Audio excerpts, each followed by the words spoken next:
Salut à tous, aujourd'hui podcast avec Jérémy Blondeau, un athlète, coach et un passionné qui a qu'une ambition, c'est être champion. Salut Jérémy, j'espère que ça va depuis tout à l'heure, que ça n'a pas marché. Ça va très bien, ouais. Petit faux départ, ça arrive. Ouais, Mais ça il n'y a, arrive. pas- y a pas d'élimination, donc on peut recommencer. Ouais, on n'est pas sur koh, tout va bien. C'est bon, on peut y aller. Bon bah du coup je te laisse te représenter.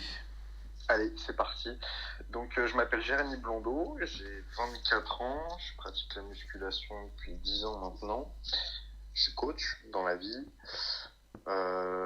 J'ai été champion de France 2017 junior IFBB en bodybuilding. J'ai fait plusieurs compétitions aussi. Euh, et puis en objectif, j'ai des objectifs professionnels dans ce milieu. J'ai plusieurs casquettes aussi, puisque je travaille avec Bart Nutri-Sport dans les compléments alimentaires. On a créé notre propre gamme de compléments. Donc un peu touche à tout et un peu une vision holistique dans ce milieu du fitness qu'on va parler aujourd'hui. Ok. Comment t'es arrivé dans ce milieu du fitness justement? Bah ça, je l'expliquais dans ma première vidéo YouTube sur mon parcours où au Ouais. final, j'ai toujours été sportif. J'ai commencé avec du judo à l'âge de 4 ans et après, tout au long de mon enfance, j'ai été très très sportif. J'ai fait tous les sports de raquette, tennis, badminton, tennis de table, sport collectif, foot, handball, pas de rugby justement, j'en parlais après. Foot, handball, j'ai fait de l'équitation pendant 7 ans. Et au final, fin de collège, je voulais un sport un peu plus physique. Et j'ai hésité entre le rugby justement et la boxe. Ouais. Et j'ai choisi la boxe parce que mon caractère de compétiteur et de mauvais perdant dans les sports collectifs, c'était pas super compatible. Ah, carrément je comprends, je suis passé par là. Ouais. Donc j'ai préféré choisir la boxe au final. Donc sport individuel où bah, t'es tout seul sur le ring. Et j'ai commencé au Battling Club à Paris, dans Ouais. le 10e, où il y avait la boxe à l'étage et il y avait la musculation en fait au rez-de-chaussée. Ok. Donc je me suis inscrit en juin 2010, donc à l'époque j'avais 14 ans. Et, euh, et donc j'ai fait de la boxe pendant tout l'été, j'y allais tous les jours, etc. Et un jour, bah l'été, tu connais les salles de sport, hein, l'été c'est strictement vide. C'est ça. Et je suis descendu, j'ai pris les haltères, j'ai fait des biceps et le coach vient me voir, il me dit mais t'as quel âge? Je dis bah j'ai 14 ans. Je dis mais pose les haltères, va au vestiaire, tu reviendras quand tu auras l'âge.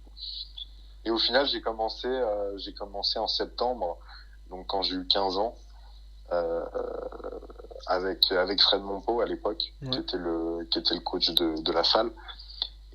Et donc j'ai commencé la musculation comme ça à 15 ans.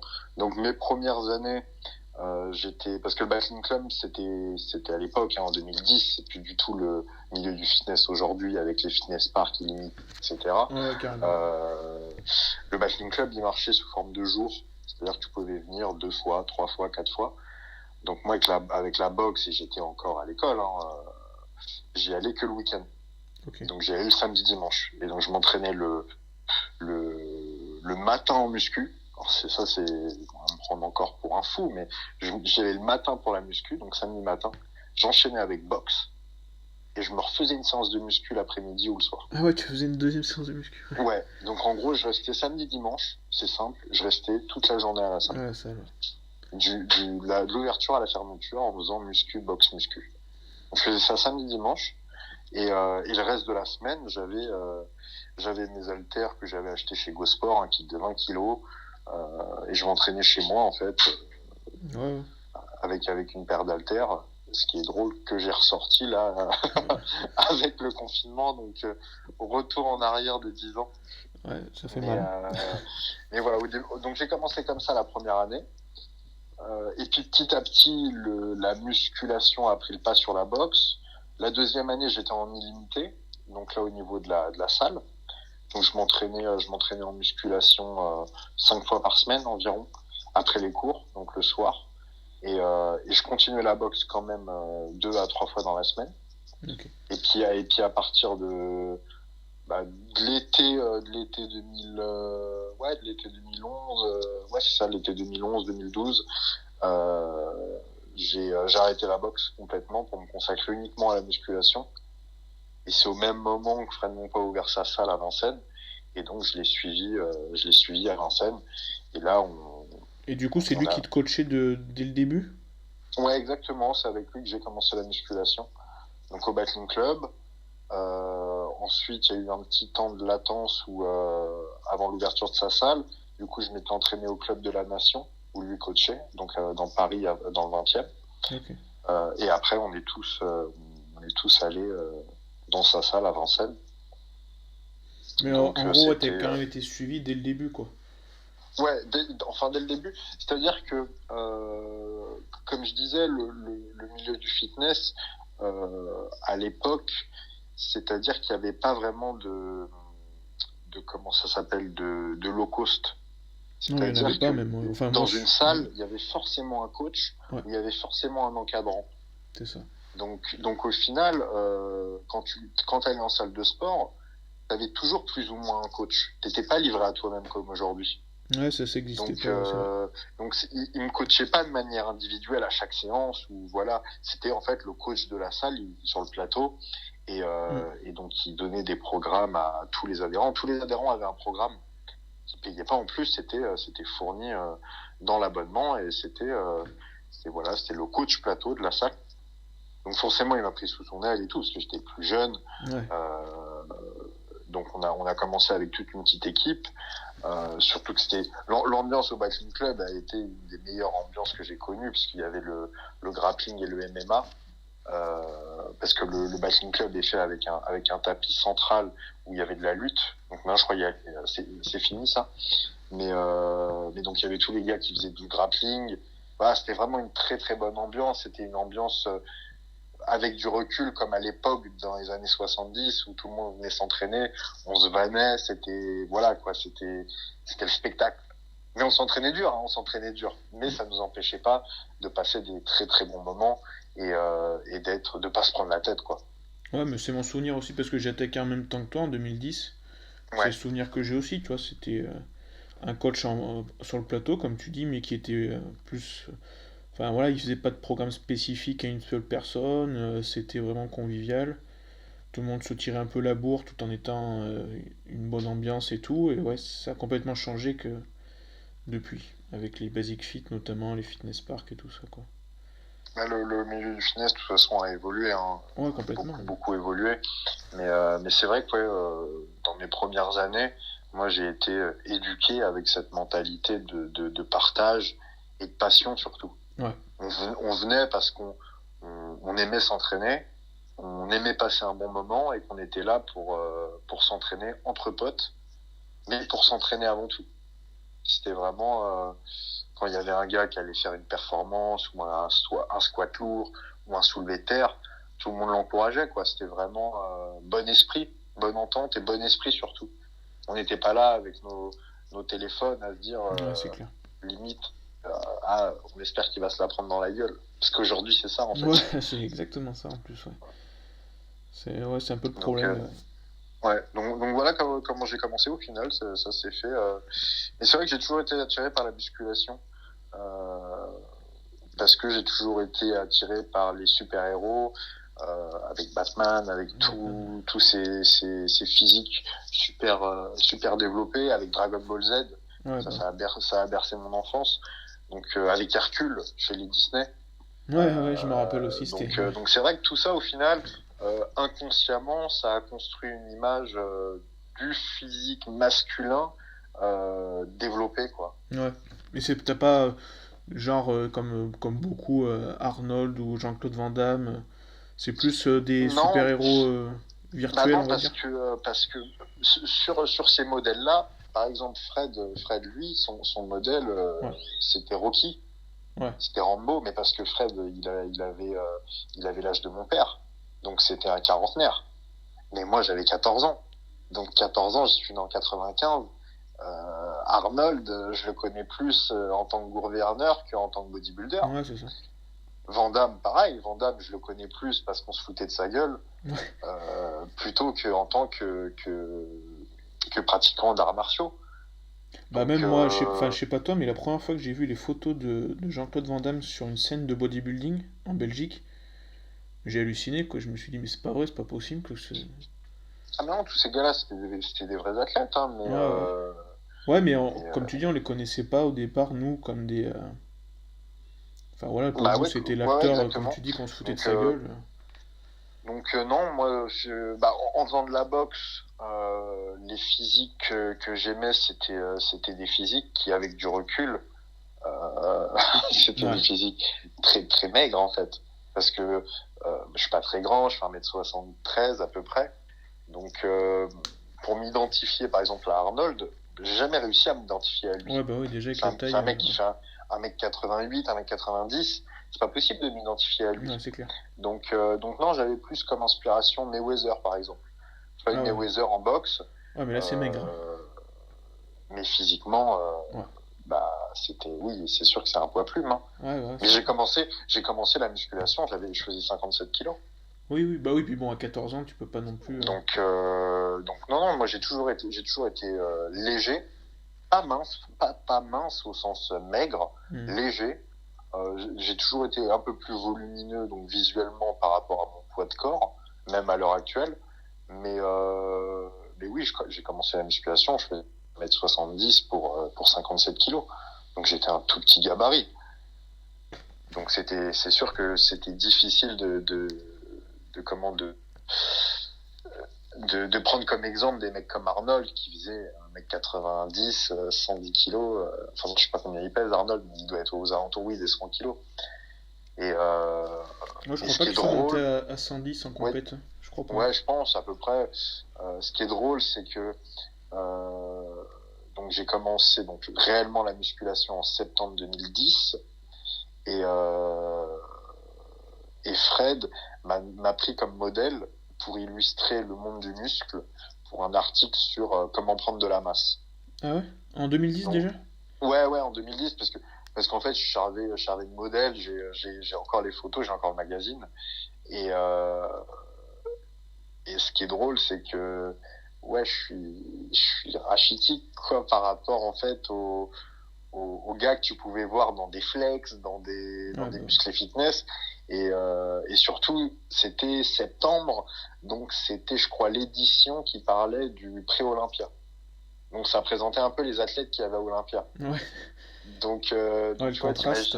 t'imagines un peu le contraste. Ouais, Et pareil, la réaction de ma mère, de voir des Jay Cutler, de voir des Phil Heath en première page et de me dire, mais c'est qui ces gars-là? qu'est-ce que tu fais là, toi? Donc, ouais, donc ça, c'est des souvenirs qui sont assez sympas et assez marrants. Et au final, on se rend compte que ça forge une destinée au final. Bah ouais, déjà quand t'es pris comme ça dès le début, ça t'incite pas à abandonner, quoi, en tout cas. Ah ouais, moi, ça a jamais été dans ma mentalité. Dans tous les sports que j'ai fait, je me suis toujours donné à fond. Ouais. Mais j'ai toujours eu l'intelligence. Alors, je dis pas ça de manière arrogante, hein, je dis ça vraiment de manière où j'ai pris du recul, l'intelligence de ne pas forcer là où je savais que j'allais pas percer.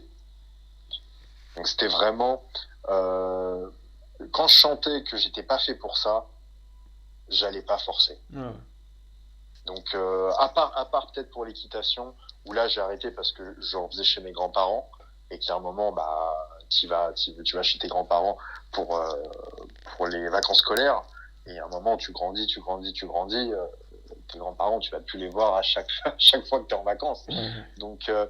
Donc ouais, dans l'équitation c'est peut-être le seul sport que j'ai arrêté parce que par rapport à l'environnement quoi, par défaut un peu.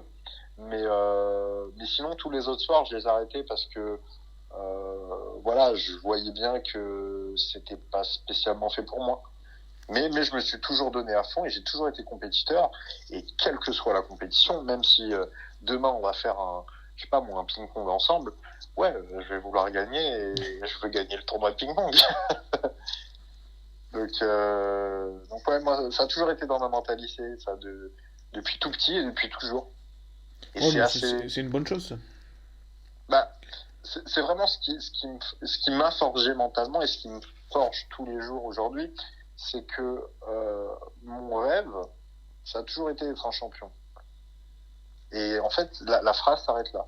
C'est être un champion. Il n'y a pas de, comme je sais pas moi, Federer ou Nadal, être un champion de tennis et gagner Roland-Garros ou Wimbledon, ou comme Cristiano Ronaldo, gagner un ballon d'or. Moi, c'était être champion. Je ne savais pas dans quoi. Ouais, d'accord. Ouais, je vois ce que tu veux dire. Parce que voilà, parce que j'avais pas spécialement de prédisposition, ou que j'ai pas été élevé dans un environnement avec, je sais pas moi, un père sportif, ou tu vois. Non, moi j'ai choisi un petit peu, et puis c'est tombé sur la musculation, et pourtant je suis pas forcément doué pour la musculation. J'ai pas la génétique de grands athlètes, je suis pas, tu vois. Euh, Aujourd'hui, le physique que j'ai et ce que j'ai réussi à gagner, bah, pour le coup, c'est strictement que du travail. Et parce que j'ai pas abandonné, justement. Parce que pour un mec qui ça fait 10 ans, donc c'est toujours un peu, en musculation, c'est toujours un peu drôle parce que tu raccourcis toujours la période en disant oui, mais j'ai commencé sérieusement au bout de 2 ans, au bout de 3 ans, tu vois. Mais ça fait quand même 10 ans, ma première barre, ça fait 10 ans. Ouais. Pour un mec qui pousse depuis 10 ans, le résultat que j'ai est pas exceptionnel. T'as des mecs, si je prends des exemples français comme Florian Poisson ou comme Nicolas Viou en Suisse, tu vois, Ouais, ouais, d'accord. euh, en beaucoup moins de temps, ils ont un physique qui est 1000 fois mieux que le mien et que j'atteindrai jamais d'ailleurs. Donc tu vois, il y a ça aussi. Mais Ouais, ouais, ouais, mais c'est sûr qu'après, il y en a qui disent, ouais, il n'y a pas d'histoire de génétique et tout ça. Il y a que du hard work, comme ils disent, mais il y a quand même une part de génétique aussi. À un moment donné, tu peux travailler très bah, dur, tu n'auras pas les mêmes dispositions qu'un Florian Poisson. Et heureusement, vous n'avez pas les mêmes gemmes, enfin voilà. moi, la génétique, en fait, c'est que dans tous les domaines de la vie, j'ai une vision assez holistique des choses. C'est-à-dire que j'essaye de prendre toujours le sujet dans sa globalité et essayer de le comprendre dans sa globalité. Et souvent, quand on parle de génétique, on parle de muscles, en fait, c'est-à-dire de prédisposition à faire du muscle ou pas. Mais la génétique, ça va bien au-delà de ça. Ça va être sur la longueur des segments. Ça, on peut rien y faire. Bah, c'est ça, Mais ça va être l'insertion. aussi sur l'origine. Ouais, ouais, c'est ça. Forcément, si tu viens de tel ou tel pays, tu vas pas avoir les mêmes prédispositions. Quand on voit un mec, tu vois, comme si on prend des extrêmes, comme la montagne, Thor, bah, en Islande, des mecs de 2 mètres, d'1,90 m qui font son gabarit, t'en as. Ouais, c'est ça. Alors que nous, en France, des mecs comme Teddy Riner, t'en as pas beaucoup. Non, non, non, c'est clair. Donc là-dessus, forcément, l'origine, l'ethnie va jouer. Ça, c'est indéniable. Et après, il y a aussi, quand moi, j'essaye d'extrapoler le terme génétique aussi, comme je te disais, à l'environnement. Si forcément tu nais, si je prends l'exemple par exemple de Kobe Bryant, qui a vécu donc avec son père qui était basketteur Basketteur, ouais. professionnel et qui l'a suivi partout, forcément ça te forge à être basketteur professionnel. Il y a aussi ça qu'il faut prendre en compte. Alors que si tu prends d'autres gars qui sont devenus athlètes sur le tard, bah tu sais pertinemment qu'ils vont pas avoir la même carrière qu'un mec qui a commencé quand il avait 4 ans. Parce Ouais, que carrément. forcément, quand tu commences et que tu as 4 ans, par rapport au mec qui commence quand il a 18, tu as déjà 15 ans d'avance. Mais ça, pour ceux que ça intéresse, c'est ce qu'on appelle l'épigénétique. Et comme quoi on peut modifier une partie de sa génétique, enfin ce qu'on peut modifier, c'est-à-dire que, comme tu disais, les insertions, l'origine des muscles, ça on peut pas le modifier, mais il y a des choses qu'on peut modifier par son comportement, par son environnement. Exactement. Et Et c'est ça, après, ouais. voilà. Après, la génétique, ça se modifie par son mental avant tout. C'est avant tout une question de Ouais, mental, exactement, une ouais. question de mindset, de faire les efforts, etc. Bah, si on Donc, reprend l'exemple le plus basique par rapport au monde du fitness, c'est la phrase que tu entends, je pense qu'en tant que coach, que tu as déjà entendu aussi, hein, c'est bah, j'ai jamais vu mes abdos moi de toute façon. Oui, mais bah, bon, tu t'en étais jamais donné les moyens jusque-là aussi, tu vois? il y a ça, c'est que, en fait, le vrai problème de la génétique, c'est que on réfléchit toujours en se comparant aux autres. C'est-à-dire qu'au lieu de prendre soi, donc cette personne, et essayer d'analyser donc c'est sa génétique propre à soi-même, on se compare toujours à quelqu'un d'autre en se disant j'ai pas la génétique par rapport à lui, par rapport à un tel, ou voilà. Mais quand moi je regarde, parce qu'après il faut un peu de recul forcément, mais quand ça fait 10 ans que tu fais un sport ou que tu pratiques quelque chose, t'as du recul, t'as de l'expérience. Ouais. Et moi quand je regarde mes photos d'il y a 10 ans, même avant, j'ai toujours la même veine, j'ai toujours la même insertion de biceps, la forme est strictement la même. Strictement la même. Quand je prends les photos de ma première compétition en biceps cage et que je vais faire un biceps cage là à l'heure actuelle, il y a 25 kilos de différence, mais le muscle a strictement la même forme. Donc ça, en fait, faut en prendre conscience, puis il faut l'accepter, il y a un moment. Ça c'est assez drôle parce que, comme je te disais, une de mes premières inspirations, à laquelle je voulais ressembler, c'était Mayweather. Et après, quand je me suis vraiment intéressé au bodybuilding, forcément, comme j'étais avec Fred Monpeau, c'était le bodybuilding naturel, c'était Musclemania. Donc, j'ai pas tout de suite été éduqué à Olympia, à tous ces grands champions. On va dire au bodybuilding extrême et moderne. Et donc forcément, une de mes premières figures, ça a été Ulysse Junior, qui pour moi était la perfection en termes de physique. Et je pense que d'un point de vue physique et d'un point de vue génétique, c'est certainement un des meilleurs physiques. Je pense que génétiquement, voilà, c'est strictement incomparable. Mais bon, c'est pareil, derrière, on en revient un peu à la même chose aussi. Ça fait combien de temps qu'il s'entraîne, qui vit ça comme ça? Bien sûr. Mais il y a aussi, et ça c'est assez marrant parce que du coup, moi je voulais ressembler à Ulysse. C'était mon but. Et c'est sûr que ça devient compliqué quand même pour toi après. Et c'était mon but, mais pour moi, en fait, c'est là, et c'est justement comme je te disais, avec ce recul que j'ai pris conscience de ça, c'est que je voulais ressembler à Ulysse, et mon père, il me regardait, il me disait, mais tu vois pas qu'il y a un truc différent entre vous deux? Je lui dis, quoi?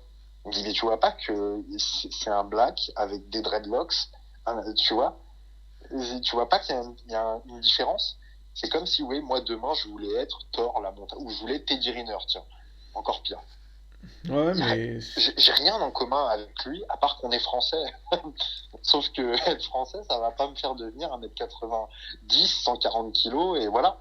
Donc, en fait, il y avait ça, et j'en étais pas conscient à l'époque. C'était, mais c'est normal, je pense. C'est un petit peu comme les filles sur Instagram ou quoi, qui veulent le fessier d'un tel. Oui, mais il y a un moment, il y a aussi une question de génétique et tout ça. Donc, je suis pas fataliste dans le discours. C'est là où la nuance est quand même importante. Je suis pas fataliste en disant la génétique est telle quelle et on pourra pas la changer. Non, c'est faux. Mais il y a des choses où je suis né comme ça. Je suis né Jérémy Blondeau. Mais voilà. Et ça, il faut que je l'accepte. Donc c'est un peu, ton prénom, si tu t'appelles Rodolphe, faut l'accepter. Tu peux le changer, bien sûr.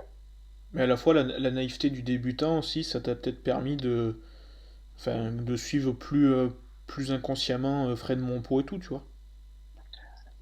Oui, forcément, parce que comme je te disais, au début, on était vraiment dans un cocon. C'était vraiment une bulle. Et il n'y avait pas grand-chose qui nous atteignait parce qu'en fait on était sûrement naïfs et on était sûrement un peu on était dans notre bulle en fait. La naïveté c'est pas forcément négatif de toute façon donc Ah non, je pense qu'il faut être naïf pour un peu comme pour avoir du succès. Je pense qu'il faut échouer. Donc je pense qu'il faut avoir été naïf ou faut avoir été pris un jour pour un con pour forcément ne pas faire 2 fois la même erreur et d'ailleurs j'appellerais même pas ça une erreur mais plus une expérience. C'est clair. Donc voilà, non, ça a été mes débuts. Du coup t'es arrivé comment aux compétitions, parce que là tu t'entraînes avec Fred Monpeau, à 14 ans t'es déjà dans le monde du muscle, c'est logique en fait de faire des compétitions, ça t'est venu, et en plus avec le mindset que t'as.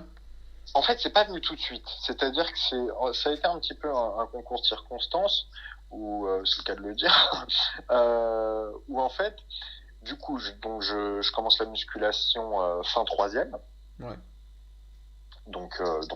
pendant les grandes vacances. Je passe au lycée, donc lycée général à Turgot à Paris. Donc mon année de seconde, donc je la fais tranquillement, voilà. Ensuite, à partir de la première, euh, je vais donc à Vincennes chez Fred. Et je me souviens très bien, c'est que l'année de première, ouais, c'était la première, j'ai raté la rentrée parce qu'on montait la salle. Ah ouais, quand même. Ouais, je suis pas allé à la rentrée parce on montait les machines et tout. Et donc je me suis dit, vas-y, c'est bon, c'est pas grave, c'est la rentrée, j'irai demain. Donc voilà. Et en fait, à partir de la première, du coup, je m'entraînais chez Fred. Et ce qui s'est passé, c'est que donc Fred concourait chez Musclemania Mm. et on a organisé tous ensemble en 2012, en octobre 2012, la première année de Musclemania en France. Ok. Donc c'était le Novotel de Paris et en gros toute notre équipe à l'époque, on a organisé Musclemania en tant que bénévole. Mais ce qu'il faut comprendre, c'est que nous, j'ai jamais vu une compétition de bodybuilding à l'époque. Ouais. Je sais même pas ce que c'est. Et donc on a organisé ça. Et franchement, c'était pas dégueu, hein. C'était pas dégueu. Et C'est la pour la compète où il y petite, a cet animal et Julien, non, qui font la compète, je crois. non, ça justement, ça c'est l'année dernière, L'année d'après? Ok. l'année d'après où moi j'ai concouru. Ok, d'accord. Et en 2012, c'est l'année où Nassim a concouru. Ok, d'accord. Et pour la petite anecdote encore, ça c'est aussi assez drôle, c'est que je m'étais acheté un costard chez Zara et tout pour l'événement, histoire d'être présentable, quoi, parce qu'on faisait partie du staff. Et Musclemania, du coup, en physique, t'avais 3 passages. Un en tenue sport, un en tenue de soirée, et un, je sais plus quoi, en tenue façon sportive ou un truc comme ça. Et Nassim avait la même veste que moi pour sa tenue de soirée. Et donc on a commencé à échanger avec Nassim dans les coulisses et après on sait ce qu'il est devenu sur les réseaux sociaux, etc. Mais voilà, ça c'était la première compétition de Nassim ouais en 2012 à Musclemania. Et donc j'avais 17 ans. 17 ans. Euh, et en gros, je vois tout le monde sur scène et c'est vrai que ça me fait rêver. Ça me fait rêver et à la fin de la compète, on se dit que l'année d'après, bah, ce sera nous qui serons sur scène. Et donc on a laissé l'organisation. Après ça a été je sais plus qui, je crois Anthony Bessala qui s'en est occupé. Et du coup j'ai fait ma première compétition en 2013 et là c'était à la Cité des Sciences à Paris. Ok. Et Et du là coup, cette année oui, et là cette année il y avait par contre Julien et Stan. ok. Cette première compète, tu l'as vécu comment, du coup? Bah, c'était vraiment génial parce que il y a eu beaucoup de monde d'ailleurs sur cette première compète. Il y avait Dylan Duriez, donc qui était dans ma catégorie. Il y avait Ouais. Florian d'Horizon qui a gagné ma catégorie. Ouais. Donc c'était assez marrant. Faudrait que je me remémore un petit peu tout ça, mais ouais, il y avait pas mal de monde qui aujourd'hui sont des figures du fitness. Et même en 2012 quand on l'a organisé, on voit un mec pareil d'1m90 dans les vestiaires, même pas dans les backstage, qui fait une séance photo, etc. Et en fait, ce gars-là, c'était Simone Panda. Ouais, Mais ouais. Simone Panda, à l'époque, était strictement inconnu. Et l'année d'après, un an plus tard, il avait 1 million de followers sur Facebook. Et c'est lui qui m'a remis la coupe, voilà. Mais c'était pareil, c'était les débuts de Simone Panda. Je me souviens aussi à l'époque, donc c'était en 2012-2013, quand je préparais Musclemania, on discutait avec Nathan Monzango sur Facebook, Ouais. donc qui a participé lui 2 ans après. Donc voilà, au final, tu vois, à l'époque, c'était le début un petit peu de tout le monde, hein, donc c'était bien. Et c'est vrai que c'était très excitant cette première compétition. Tu sentais que c'était vraiment la veille, c'était vraiment tendu au sens excité, quoi. Ouais. Mais on a envie de monter sur scène, c'était la première, quoi. Et Fred n'était pas là, n'était pas venu. Donc on était un peu livrés à nous-mêmes. Mais j'avais préparé mon posing de Musclemania, il est sur YouTube. Ouais. Et Musclemania, tu avais le droit à des artifices. Donc j'étais allé avec mon père pour louer des costumes qu'il loue d'habitude dans le cinéma. Donc j'avais loué le casque de gladiateur, j'avais loué une cape, un trident. Donc ouais, non, j'avais vraiment préparé mon truc. Mon posing, ça faisait des mois que je le préparais. Donc il y avait une vraie préparation, tu vois, dès le départ. Hein. Et pourtant, j'avais 18 ans. Et en plus, c'est vrai que je viens de me rappeler de ça, alors que c'est primordial dans mon parcours, c'est que autant quand j'ai commencé la musculation, j'ai jamais été complexé. Ça n'a jamais été un complexe. Ça, comme je te disais, mes inspirations, c'est vraiment mes inspirations qui m'ont fait débuter la musculation. Ouais. J'étais pas du tout complexé par mon physique. Mais par contre, à la puberté, donc vraiment la puberté, donc 16 ans à peu près, t'as une poussée hormonale. Donc t'as vraiment la testostérone qui augmente. Et j'ai fait de la gynécomastie. Et elle est restée, moi. Moi, à l'époque, ça m'avait terriblement complexé, mais vraiment terriblement complexé, on se rend pas compte. Mais pendant plus de 2 ans, je suis resté en pull. Ouais. J'étais constamment en pull. C'est-à-dire que, quel que soit le temps, il pouvait faire 35 degrés dehors, j'étais en sweat à capuche. Et j'évitais tous les miroirs. Chez moi, je me suis pas regardé dans un miroir pendant plus de 2 ans. Et la première fois que je me suis regardé dans un miroir, et c'est Fred qui un jour me dit il voulait pas m'en parler au début. Enfin, il voulait pas que ça me perturbe psychologiquement. Ouais, c'est gênant. Parce qu'on me taillait un petit peu, mais c'était au battling, mais c'était pas méchant. C'était en mode tu pointes, ou tu vois, des trucs comme ça. C'était pas méchant. Mais moi, ça me complexait un peu quand même. Et parce que j'en étais conscient. Et je disais à mes parents, mais j'ai une boule, tu vois, c'est relou, ça me saoule, quoi. Ouais. Et au final, Fred, il m'a dit, attends, je vais te donner le numéro d'un chirurgien que je connais, etc. Du coup, j'ai pris rendez-vous en juin 2013. Et ça s'est fait très rapidement. On a fait un traitement à la prolactine, donc pour baisser la prolactine, parce qu'elle était assez haute. Au final, ma prolactine est redevenue à la normale, sauf que j'avais toujours la glande. J'avais toujours la glande mammaire, et donc j'avais toujours la gynécomastie. Elle aurait été à vie, en gros. Donc je me suis fait opérer 3 jours après mon anniversaire. Donc c'était le 8 août. Je me souviens. Mon anniversaire, c'était un lundi, et je me suis fait opérer un jeudi. Et donc je me suis fait opérer comme ça dans la journée. Et c'était juste avant la compète, ça, du coup? C'était 3 mois avant. Okay. La compétition, c'était mi-octobre. 3 mois. Ouais, ça fait pas beaucoup, hein. Ah bah non, ça fait pas beaucoup. Ça fait pas beaucoup du tout. Du coup, juste après, j'avais un espèce de corset pour me maintenir et pour me plaquer les pecs. Je me suis fait opérer le jeudi, et le lundi, je m'entraînais. Donc c'est pas ce que je préconise, hein. Pour les gens qui s'entraînent, enfin qui sont opérés de gynécomastie, c'est pas ce que je préconise. Mais j'ai fait les pecs 3 semaines après. 3 semaines après, ouais. Et là, du coup, quand même, Fred, il continue à bien t'aiguiller, j'imagine. De quoi à cette époque? Ouais. Oui, bien sûr. C'est lui qui me coachait, là. Ouais. C'est lui. En fait, quand on est passé dans sa salle, là, le suivi était beaucoup plus personnalisé. Okay. Parce que forcément, c'était sa salle et il était constamment là. Donc oui, là, c'est lui qui me faisait ma diète, etc. Et donc oui, je me suis fait opérer comme ça, parce que pour moi, c'était inconcevable, en tant que naturel, parce que je l'étais à l'époque, je l'étais, vraiment, de monter sur scène avec une gynécomastie et qu'on dise c'est ça le pire. Ce gars-là est chargé, alors que je l'étais pas du tout. Ouais. Pour moi, c'était déjà, ça me complexait, et de deux, je trouvais ça profondément injuste. L'image, surtout pour une première, faut pas oublier que c'était la première. Ouais.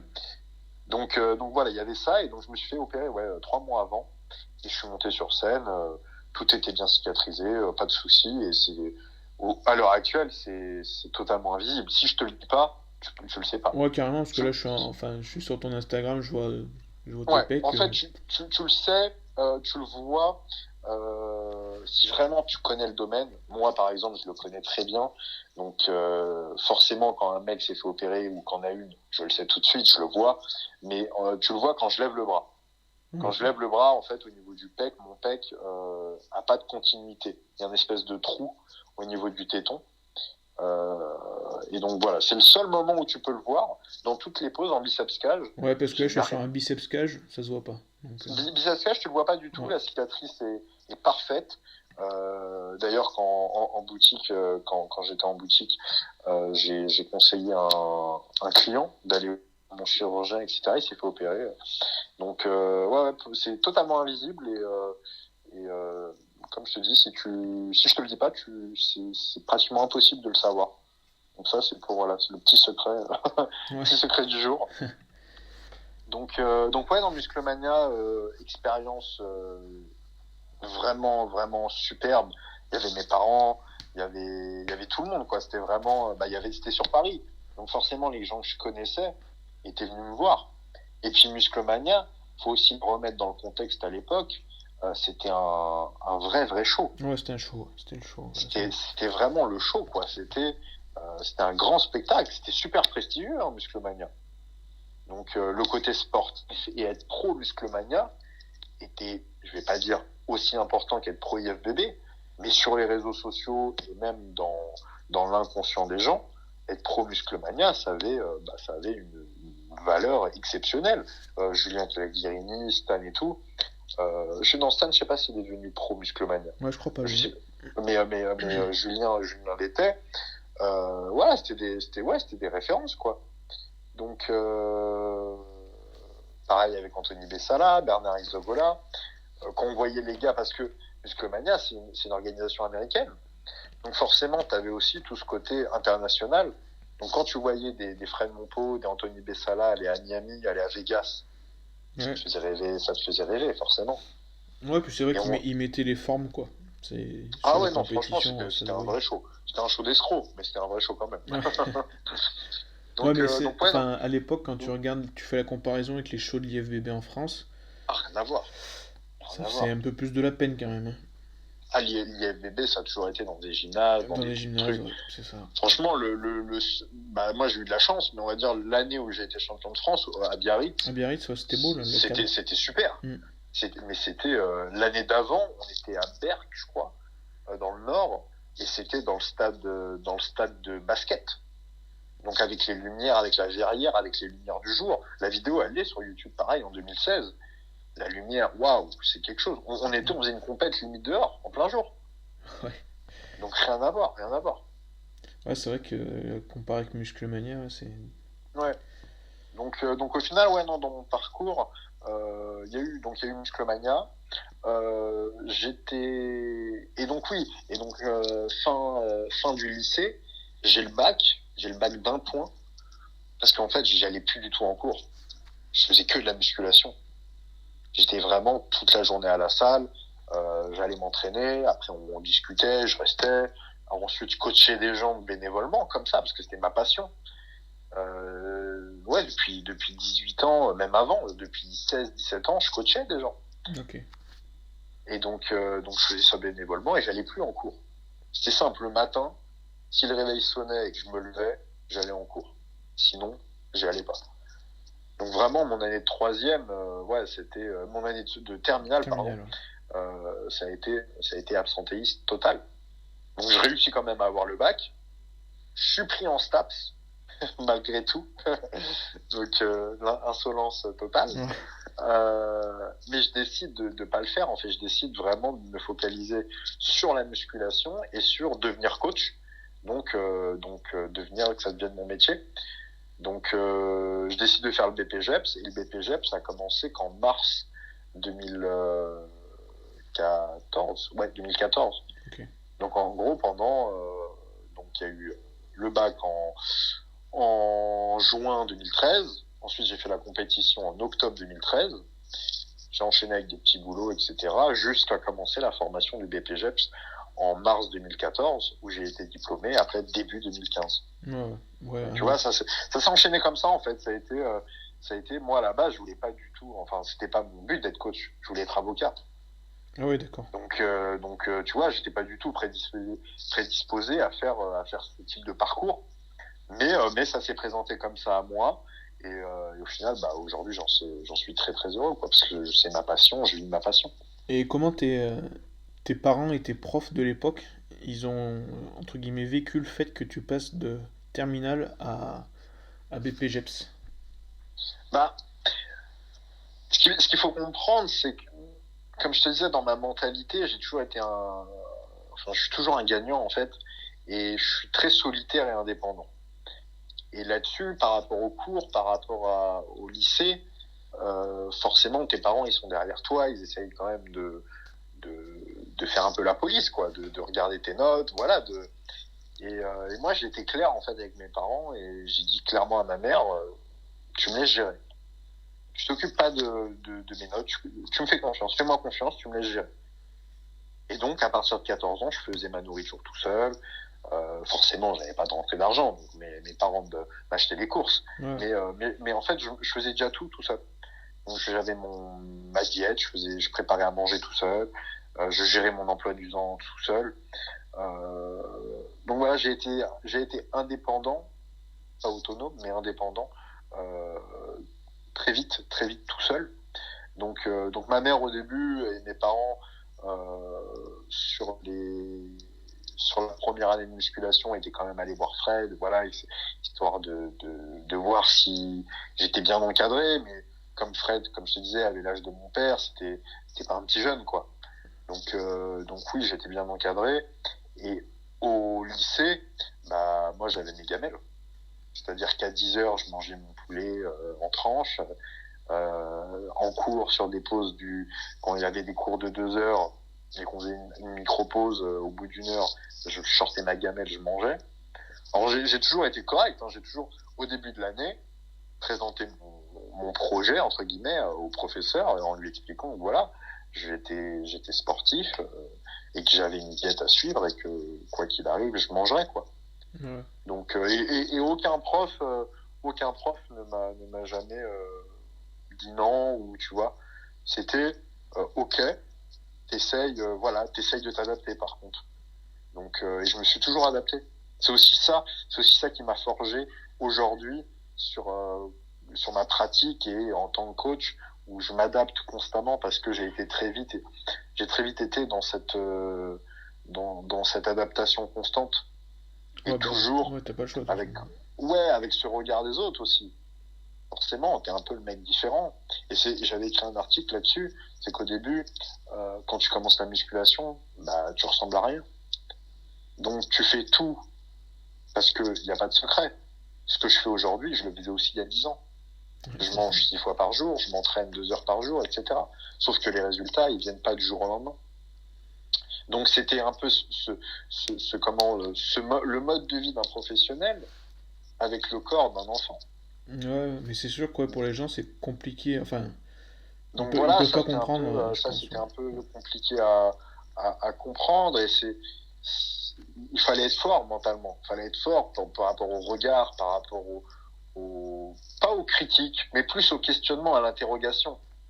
Et un peu la bête de foire au sens le mec différent. Ouais, c'est ça. Donc ça a été super formateur, super, ouais, super important, je trouve, dans mon éducation. Mais les gens qui me suivent sur les réseaux ou les gens qui me connaissent, ils savent que je suis un vanneur et que je suis un sniper. Et Sniper de la vanne. voilà, et donc j'ai l'œil du lynx. Et on m'a jamais charrié parce que on savait que derrière, j'allais sortir le sniper et que Ouais. j'allais t'allumer, tu vois. Donc non, j'ai jamais été pris à partie. Tu vois, j'ai jamais été victime de ça. Au contraire, c'était ma force. C'était ma force d'être différent. Et ça me plaisait, je voulais l'être. Mais du Parce coup, que à la fin de la terminale, tu pesais combien à peu près aussi? Parce que ça, il joue quoi, le poids? j'étais pas beaucoup plus lourd. Hein. Ouais. J'étais pas beaucoup plus lourd. Alors attends, je me rappelle des chiffres. Fin de terminale, je devais être à... Ah bah si attends, j'étais à 80... Je pense à 83, un truc comme ça. Ou peut-être 86 même. Ouais, donc déjà, quand même, pour un lycéen, en général, quand même, tu sors un peu du lot, quoi. Ouais, j'étais pas mal, mais il y avait des mecs beaucoup plus costauds que moi, hein. Ouais, je dis pas, mais je veux Donc, dire par mais rapport au, tu sais, je faisais partie, on va dire, ouais, sur les terminales, je faisais partie des deux, trois gars les plus costauds du lycée. Mais, euh, mais oui, je me souviens, il y avait un gars aussi, Lon, il s'appelait, qui était costaud et qui faisait de la muscu. Mais ça a jamais été, tu vois, au niveau compétiteur entre nous. C'était bonne entente. C'était, ah, tu fais de la muscu, toi aussi, c'est cool. Voilà. Euh, et ouais, je suis monté parce que j'ai fait une énorme prise de masse, du coup, sur l'année 2013, après l'organisation de Musclemania 2012, où je suis monté et je suis monté, ouais, à 80, je pense 85, à peu près. Mais j'étais gras, hein. J'étais vraiment très gras. Ça me fait penser justement à la vidéo que Nassim avait fait sur sa prise de masse, où il montre des photos et des vidéos de lui. Bah, c'était un peu pareil, moi. Et j'ai, d'ailleurs, à l'époque, on avait refait un article avec Fred là-dessus, sur l'entraînement avec, pas au poids de corps, mais avec des serviettes, avec des genres de choses. Ok. Et j'ai les photos. Et il faudrait que je les retrouve. Mais j'avais des joues. J'étais un dindon. J'étais énorme. J'étais un hamster. Donc, et j'ai perdu pour Musclemania. Donc, à ma première compétition, je faisais 65 kilos. Ouais, mais tu vois, ça c'est marrant parce que si on en revient un petit peu, comme tu disais, que le milieu du fitness a changé, à cette époque, en 2010, moi aussi, c'était pareil, on faisait des prises de masse à outrance, tu vois. Alors Ouais, que mais maintenant, faut être propre parce pour que les réseaux. c'était, ouais, mais c'était les réseaux sociaux n'étaient pas aussi développés. Ouais, ouais, T'écoutais ce que disait ton coach et basta. T'avais pas de surplus d'informations comme aujourd'hui. c'est ça, Donc ouais. moi, Mm. si Fred il me disait manger 5000, parce que je crois, ouais, j'étais à 5000 calories avec du gainer, etc. Ok. Euh, il me disait de manger 5500 calories, bah j'allais pas me dire ouais, mais lui il a dit que ouais, mais lui non, moi il y avait ma diète, je suivais ma diète, basta, je réfléchissais pas en fait. Ouais. J'étais pas du tout dans cette réflexion. Et ça m'a fait défaut après justement sur la suite. C'est qu'après, en tant que passionné, j'étais beaucoup trop dans la réflexion. Ouais. Ça, c'est dur à Comme faire. si, Ouais. voilà, comme si j'avais fait un espèce de transfert où pendant toutes les années où je me suis pas posé de questions, même si c'est un peu faux, parce que même à l'époque, je me souviens, je remettais toujours pas en cause, mais j'essayais toujours de faire à ma manière. Et il me disait de faire un 6x6, je faisais 4x6 sur 2 exos. Ouais. Tu vois, c'était toujours, j'ai toujours fait à ma manière. Là-dessus, j'ai toujours été entre guillemets un artiste et j'ai toujours été un électron libre. Donc, avec tous les coachs que j'ai eu, hein, d'ailleurs, Ouais, mais bon, même à après. l'heure actuelle, Ah ouais? avec Punisher, ouais, bien sûr. Donc pas surtout, évidemment, pas Ouais. surtout, mais oui, j'ai toujours été dans cette, comme je t'ai dit, dans cette adaptation, euh, soit par défaut, en fonction de l'environnement dans lequel j'étais ou quoi, soit parce que j'avais besoin d'adapter à moi-même et parce que j'avais besoin de mettre ma patte. Parce que j'ai toujours été comme ça. Ouais, c'est un J'aime faire les sentiment choses de. par Ouais, moi-même, voilà. Mm. j'aime faire le truc par moi-même, quitte à me tromper. Si tu me dis il faut faire ça, je préfère le faire à ma manière, me planter, comprendre pourquoi je me suis planté et ensuite revenir sur ce que tu m'as dit. Et à la fin, te dire, tu avais raison. Tu vois?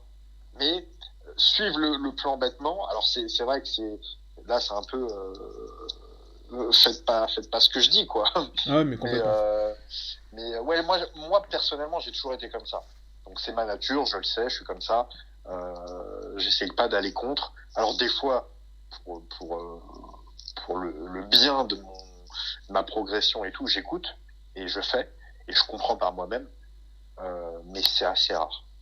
C'est vrai que, je sais pas, c'est sûrement l'inconscient, mais c'est vrai que j'ai souvent besoin d'échouer et de comprendre pourquoi j'ai échoué avant de faire la première méthode et de revenir sur ce Ouais. qu'on avait dit à la base, quoi. Ouais, mais c'est vrai que c'est pas évident. Si tu prends l'exemple de l'entraînement, par exemple, c'est un des derniers posts que tu as mis là sur le volume d'entraînement. Quand Ouais, t'aimes t'entraîner, c'est compliqué de revenir en arrière et d'écouter les gens. C'est ça qui est compliqué, je pense. bah, en fait, moi, ce qui m'a beaucoup fait défaut, c'est que là-dessus, j'ai du mal à enlever ou à retirer. Pour moi, une progression, forcément, c'est toujours dans le C'est plus. plus, ouais.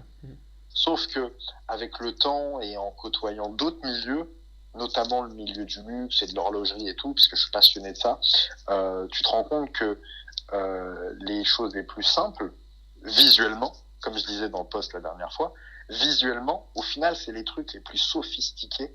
Regarde un iPhone. C'est d'une simplicité, d'un Ouais, design, c'est la base tout, d'Apple. Ouais. mais c'est d'une complexité, en vérité, Ouais. folle. Et en fait, c'est ça, c'est que moi, j'ai toujours été dans le plus, alors qu'en vérité, la perfection, entre guillemets, ça c'est une citation, c'est quand il n'y a plus rien à enlever. C'est quand vraiment il reste que l'essentiel. Et donc c'est ça en fait, c'est que moi j'ai toujours été dans cette mentalité du plus plus plus plus plus. C'est-à-dire que je faisais, je sais pas, on va dire des chiffres un peu au hasard, mais 300 répétitions sur ma séance. Et ben la séance d'après, je faisais 350. Mais je pouvais pas revenir à 300. Oui, Si je ouais, revenais à 300, ça veut dire que je régressais. Donc je montais à 400. Et après je finissais à quoi? À 1000. ouais, c'est ça, tu te dis après, putain, mais comment je vais faire quand j'aurai 40 ans après? Mais ouais, et C'est- non, mais même au-delà de ça, c'est qu'il y a un moment où tu te dis, ouais, mais là, en fait, je m'entraîne pendant 3 heures, qu'est-ce que je peux rajouter? Ouais, Et au final, là, t'arrives sur des trucs monstrueux. J'ai fait des séances de psychopathes. Mais ça me plaisait, hein. Moi, je kiffais. J'ai toujours adoré m'entraîner. J'ai bah, toujours c'est ça adoré le me mettre truc la aussi, musique. ouais, c'est quand t'aimes t'entraîner, quand te disent, faut, admettons, prendre du repos, bah, ça te fera chier, quoi. Ah, c'est compliqué. C'est C'est très, ça. très compliqué. Ouais, c'est très compliqué. Et moi, le repos, c'est encore à l'heure actuelle mon plus gros défaut. Ouais. C'est mon plus gros défaut, c'est vraiment mon handicap principal. Quand je me repose, j'ai l'impression que c'est la fin, quoi. Ouais, mais je connais totalement ouais, Ouais, ce sentiment, et c'est terrible. je suis encore plus fatigué. Bah ouais, c'est ça, pire en Moi, plus. ça me fatigue de rien faire, en fait. Mais moi, déjà, enfin, le jour où je sais que je dois pas m'entraîner, que je suis en repos, déjà, je me lève, je suis pas bien. Ouais. C'est con à dire, Donc, mais. donc là-dessus, ouais, c'est vrai que ça m'a toujours fait défaut. Euh, et c'est peut-être une raison hein, pour lesquelles je j'ai pas progressé, ou même à l'heure actuelle, je pèse pas 110 kilos. Il y a une part de génétique, comme je te disais. Je suis pas de prédisposition, j'ai pas des prédispositions à faire 110 kilos. Euh, L'année dernière, je suis monté à 98. Déjà, à vivre, c'est compliqué. Ouais. C'est-à-dire que tu es un cochon, tu te portes, t'es lourd, tu ronfles comme un porc, tu respires fort. Dès que tu fais un effort, tu transpires, t'es en eau.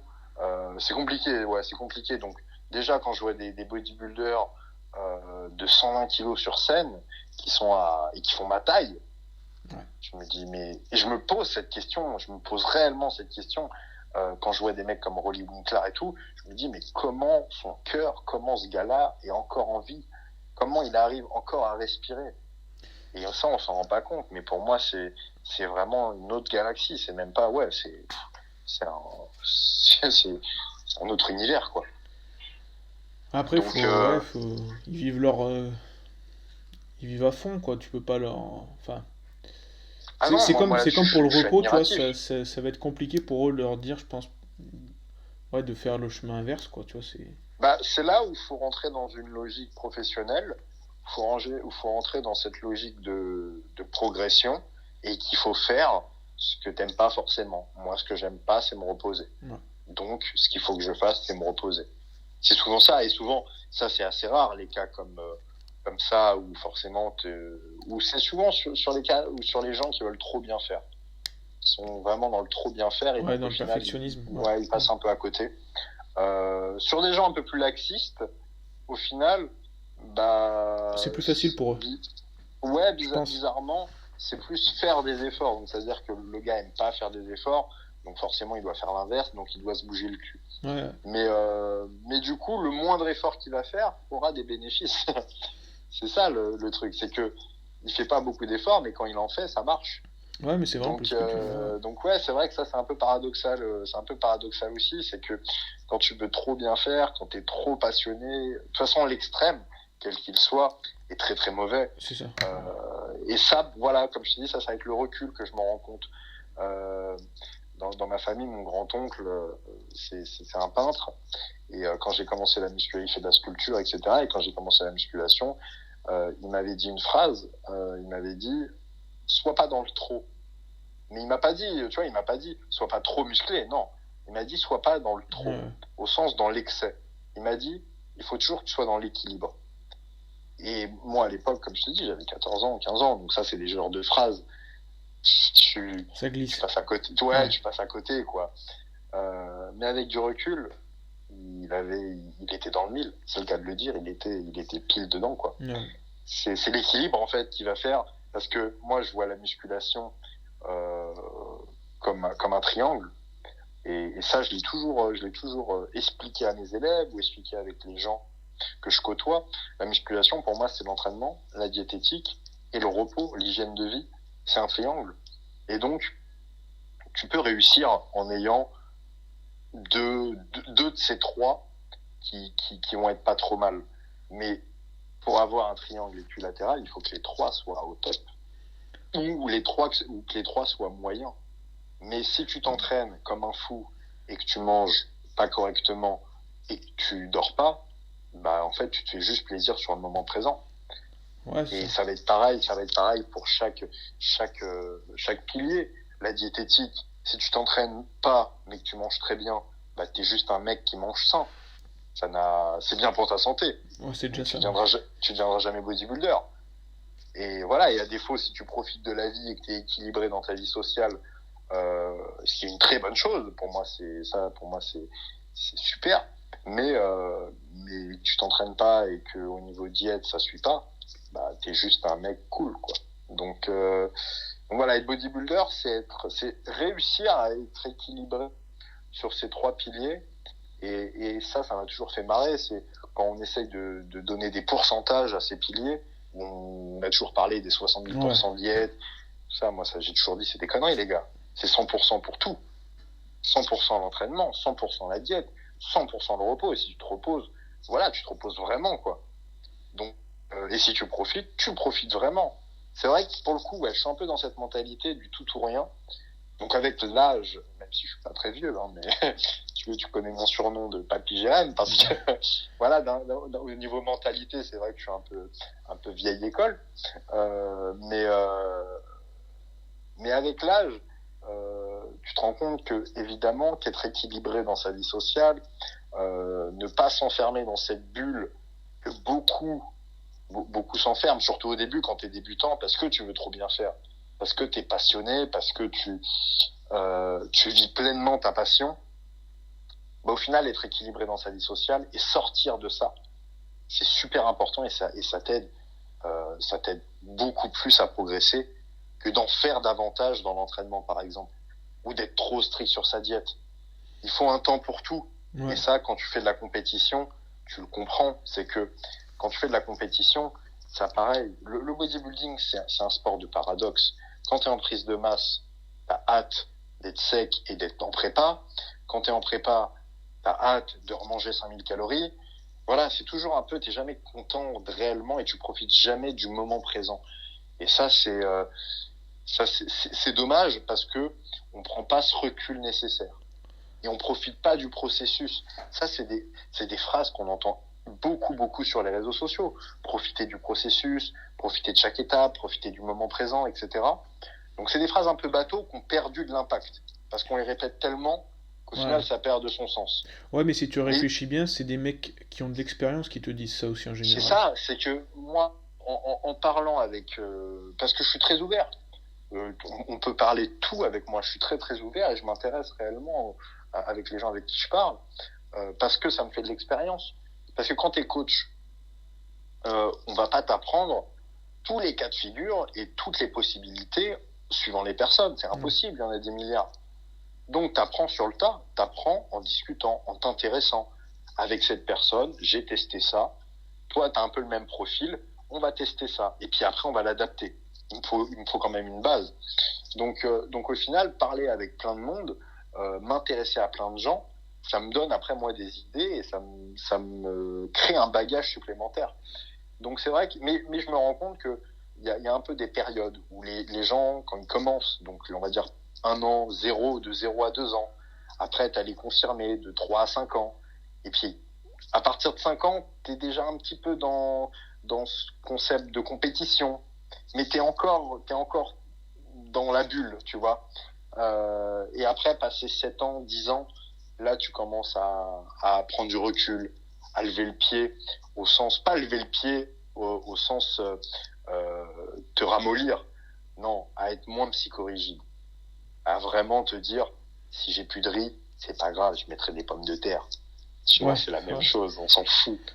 Alors que quand ça fait 2-3 ans que t'es dans cette période-là, si t'as plus de riz, tu vas tout de suite, ah merde, j'ai plus de riz, c'est la merde, il faut que j'aille en acheter, il faut que j'aille en faire cuire, nanani. J'ai été, moi, là-dedans, tu vois, où des fois, il me manquait des trucs cons, des trucs débiles, où il me manquait 20 grammes de riz et je refaisais cuire une casserole. Bah, tu sais, Oui, il y a la vidéo de Rich Gaspari dans Battle for Olympia, là, qui pèse ses ouais, pâtes une par une. Et il y en ouais, a tu qui trouvent vois. ça ridicule. Bah ouais, mais bon, Bah, la alors plupart après des ça, gars sérieux après sont ça, passés par là, je pense, tu vois. bah, il faut passer par là, mais tu vois un mec, si on prend l'exemple de Priest, si t'as vu Priest en hors saison, Ouais, il ouais, était ouais. obèse. Obèse, ouais. Alors Ouais. je dis pas que c'est ça qu'il faut faire. Tu vois, c'est toujours pareil. Euh, pour moi, chacun a sa vision des choses. Le but était d'être épanoui. Le but est d'être heureux dans sa pratique Ouais. et d'être heureux de manière générale dans sa vie. Donc, si tu es heureux dans ce mode psychorigide, moi je pensais que je l'étais. Parce que je me l'imposais, je me disais, c'était absolument comme ça qu'il fallait faire. Mais j'étais dans le faux, j'étais à côté de la plaque. Je suis passé à côté de plein de choses, tu vois. Et donc là-dessus, ça c'est l'expérience. C'est Ouais, l'expérience, ouais. c'est C'est le recul aussi maintenant qui te fait dire ça. bien sûr, bien sûr, bien sûr, c'est le recul. Mais quand t'as la tête dans le guidon, Ouais. c'est difficile, c'est compliqué. C'est pour ça que j'essaye toujours d'avoir ce discours bienveillant, de pas être dans le jugement, parce que je suis passé par là. Je suis passé par là et c'est vrai que ouais, quand t'es dans ta bulle, c'est compliqué.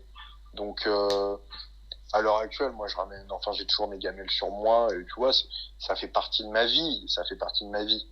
Mais euh, je vais plus me l'imposer réellement. Si je suis invité ou quoi en hors saison, alors c'est toujours pareil, il faut distinguer quand tu es en hors saison et quand tu es en Ouais, bien sûr. préparation de compétition. Ça, tout est une question de priorité. Mais quand je suis hors saison, bien sûr que maintenant je vais profiter avec ma famille. Surtout maintenant, regarde avec cette période, avec le coronavirus, Ouais. où ça nous est tombé sur la gueule d'un coup, tu te rends compte que tout va très très vite du jour au lendemain. Ouais, c'est Et ça. que tu peux tout perdre du jour au lendemain et qu'il y a un moment, si toutes les salles ferment, et ben on va tous être résignés à s'entraîner chez nous avec un élastique. Donc il y a un moment, il faut prendre du recul. J'étais en pleine prépa, on n'a pas parlé, tu vois, mais j'étais en pleine préparation pour Olympia amateur. Bah, tout s'est arrêté du jour au lendemain. J'avais réservé mon billet, j'avais tout réservé. Et voilà, et ça m'a pas impacté. Ça m'a pas impacté, pas parce que je m'en fous. Au contraire, c'était mon objectif numéro 1 depuis 2 ans. Ouais, ouais. Mais parce qu'il y a un moment où il faut l'accepter. Et je suis passé à autre chose avant même que le confinement soit officialisé, pour te dire. Ouais, bah de toute façon, ça se sentait que ça allait arriver, donc je veux Donc, dire, euh, voilà. donc voilà, je l'ai senti et je me suis préparé psychologiquement. Et donc ça là-dessus, c'est ça aussi, être un champion.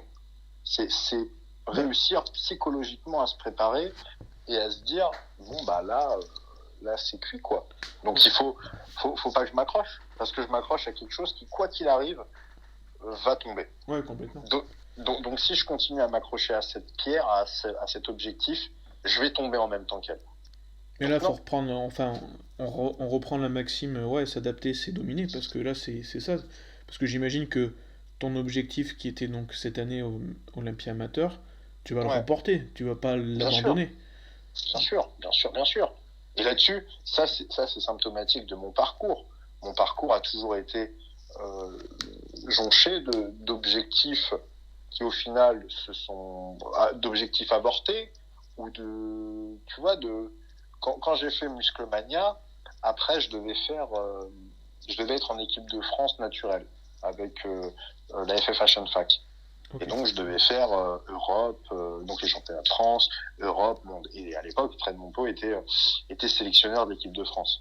Donc forcément, tu vois, j'étais destiné à faire ça. Et au final, ça s'est pas fait parce que nos chemins se sont séparés avec Fred. Et donc voilà. tu vois, et j'ai pas fait de compétition jusqu'en 2016 après, avec l'IFBB. Mais c'était pas du tout ça qui était prévu. Le plan, il était pas du tout initié comme ça. Donc oui, il faut jongler en fait avec les événements. Il faut toujours avoir cet objectif principal en tête, qui constitue soit ton rêve, soit ton objectif de vie. Si ton objectif de vie c'est d'être millionnaire et que tu avais décidé d'être millionnaire en faisant de la finance, mais qu'au final tu deviens millionnaire en vendant, je sais pas moi, des pneus, ton objectif il est atteint, tu vois.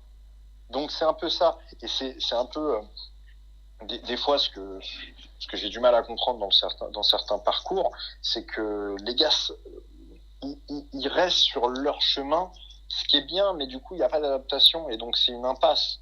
Alors que tu aurais très bien pu contourner la chose, ce qui ne veut pas dire l'esquiver. C'est là où tout est une question de nuance. Bah, je sais pas si tu as lu le livre de Thierry Marx, La stratégie de la libellule. Non, j'ai pas lu. En fait, c'est ce qui explique la libellule. En fait, elle va toujours vers son objectif, mais ça va pas la déranger de passer à droite ou à gauche. En gros, c'est ça. C'est ça. C'est super important. En fait, il faut vraiment prioriser les choses.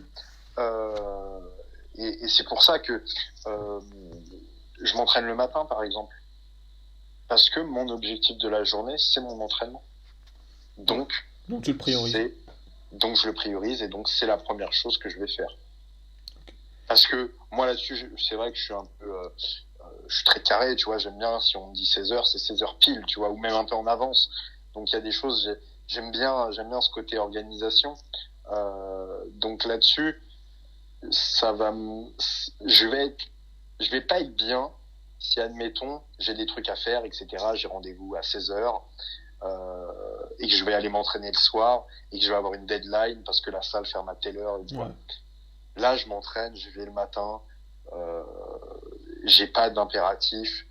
Voilà, mon entraînement, je suis focus dessus, je fais ma séance. Une fois que ma séance est faite, tout le reste de ma journée, c'est du bonus. Et ça, du coup, donc, tu penses que c'est venu grâce à la muscu ou c'était déjà un peu inné chez toi? Ah, c'est inné. Ça, c'est inné chez moi. Okay. Quand j'allais en cours, je me levais toujours une heure avant l'heure. Tu vois, j'ai toujours été comme ça. Okay. Ça, c'est vraiment inné chez moi. J'ai toujours été très prévoyant, je suis jamais en retard. Tu vois, ça, c'est des choses je suis toujours en avance, mais limite d'une demi-heure en avance. Donc, ouais, j'ai toujours été très prévoyant là-dessus. Quitte à, comme je te disais, dans mon parcours, à être des fois trop prévoyant en essayant de voir trop loin. Mais, avec le recul, et c'est toujours pareil, aujourd'hui, en tant qu'entrepreneur et en tant qu'investisseur, et voilà, en tant qu'indépendant surtout, j'ai cette vision sur le très long terme qui est aussi super important. Parce que je perds pas cet objectif de vue et je me dis que aujourd'hui j'ai pas pu faire Olympia amateur, mais c'est pas grave parce que mon objectif final c'est pas ça. La carte professionnelle c'est une étape, mais mon objectif final c'est de participer un jour à Olympia. Donc au final que je participe dès ma première année de professionnel ou que je galère pendant 10 ans, ou ça se trouve, j'y arriverai jamais. Tu vois, il y a aussi cette option, et j'en suis conscient. Mais c'est ça mon objectif final. Donc, avoir cette vision sur le long terme, c'est aussi très important. Mais toujours avoir aussi ces objectifs sur le court terme, et c'est checkpoint un peu comme une Olympiade. Un mec qui se prépare pour les JO, il sait qu'il a 4 ans. Il a 4 ans, ouais. Donc forcément, la première année, la deuxième année, les compétitions, ça va juste être des tests, ça va juste être des mises en place. Donc si tu te fais ramasser à chaque compète, c'est pas très grave. Ton but, c'est d'être qualifié pour les JO et de faire un podium aux JO. C'est tout. Donc tu peux perdre tout tant que t'es qualifié. C'est la première étape. Si tu fais le podium, t'as ton objectif. Et on se souviendra que de ça. Mais du coup, est-ce que tu as vu cette opportunité, enfin ce confinement comme une opportunité, tu vois, un peu la vision américaine des choses? Clairement. Pour moi, j'essaye toujours de tirer le positif d'un événement, même dans les plus catastrophiques, j'essaye toujours de tirer cette petite étincelle, cette petite lumière là comme ça qui ravive le feu.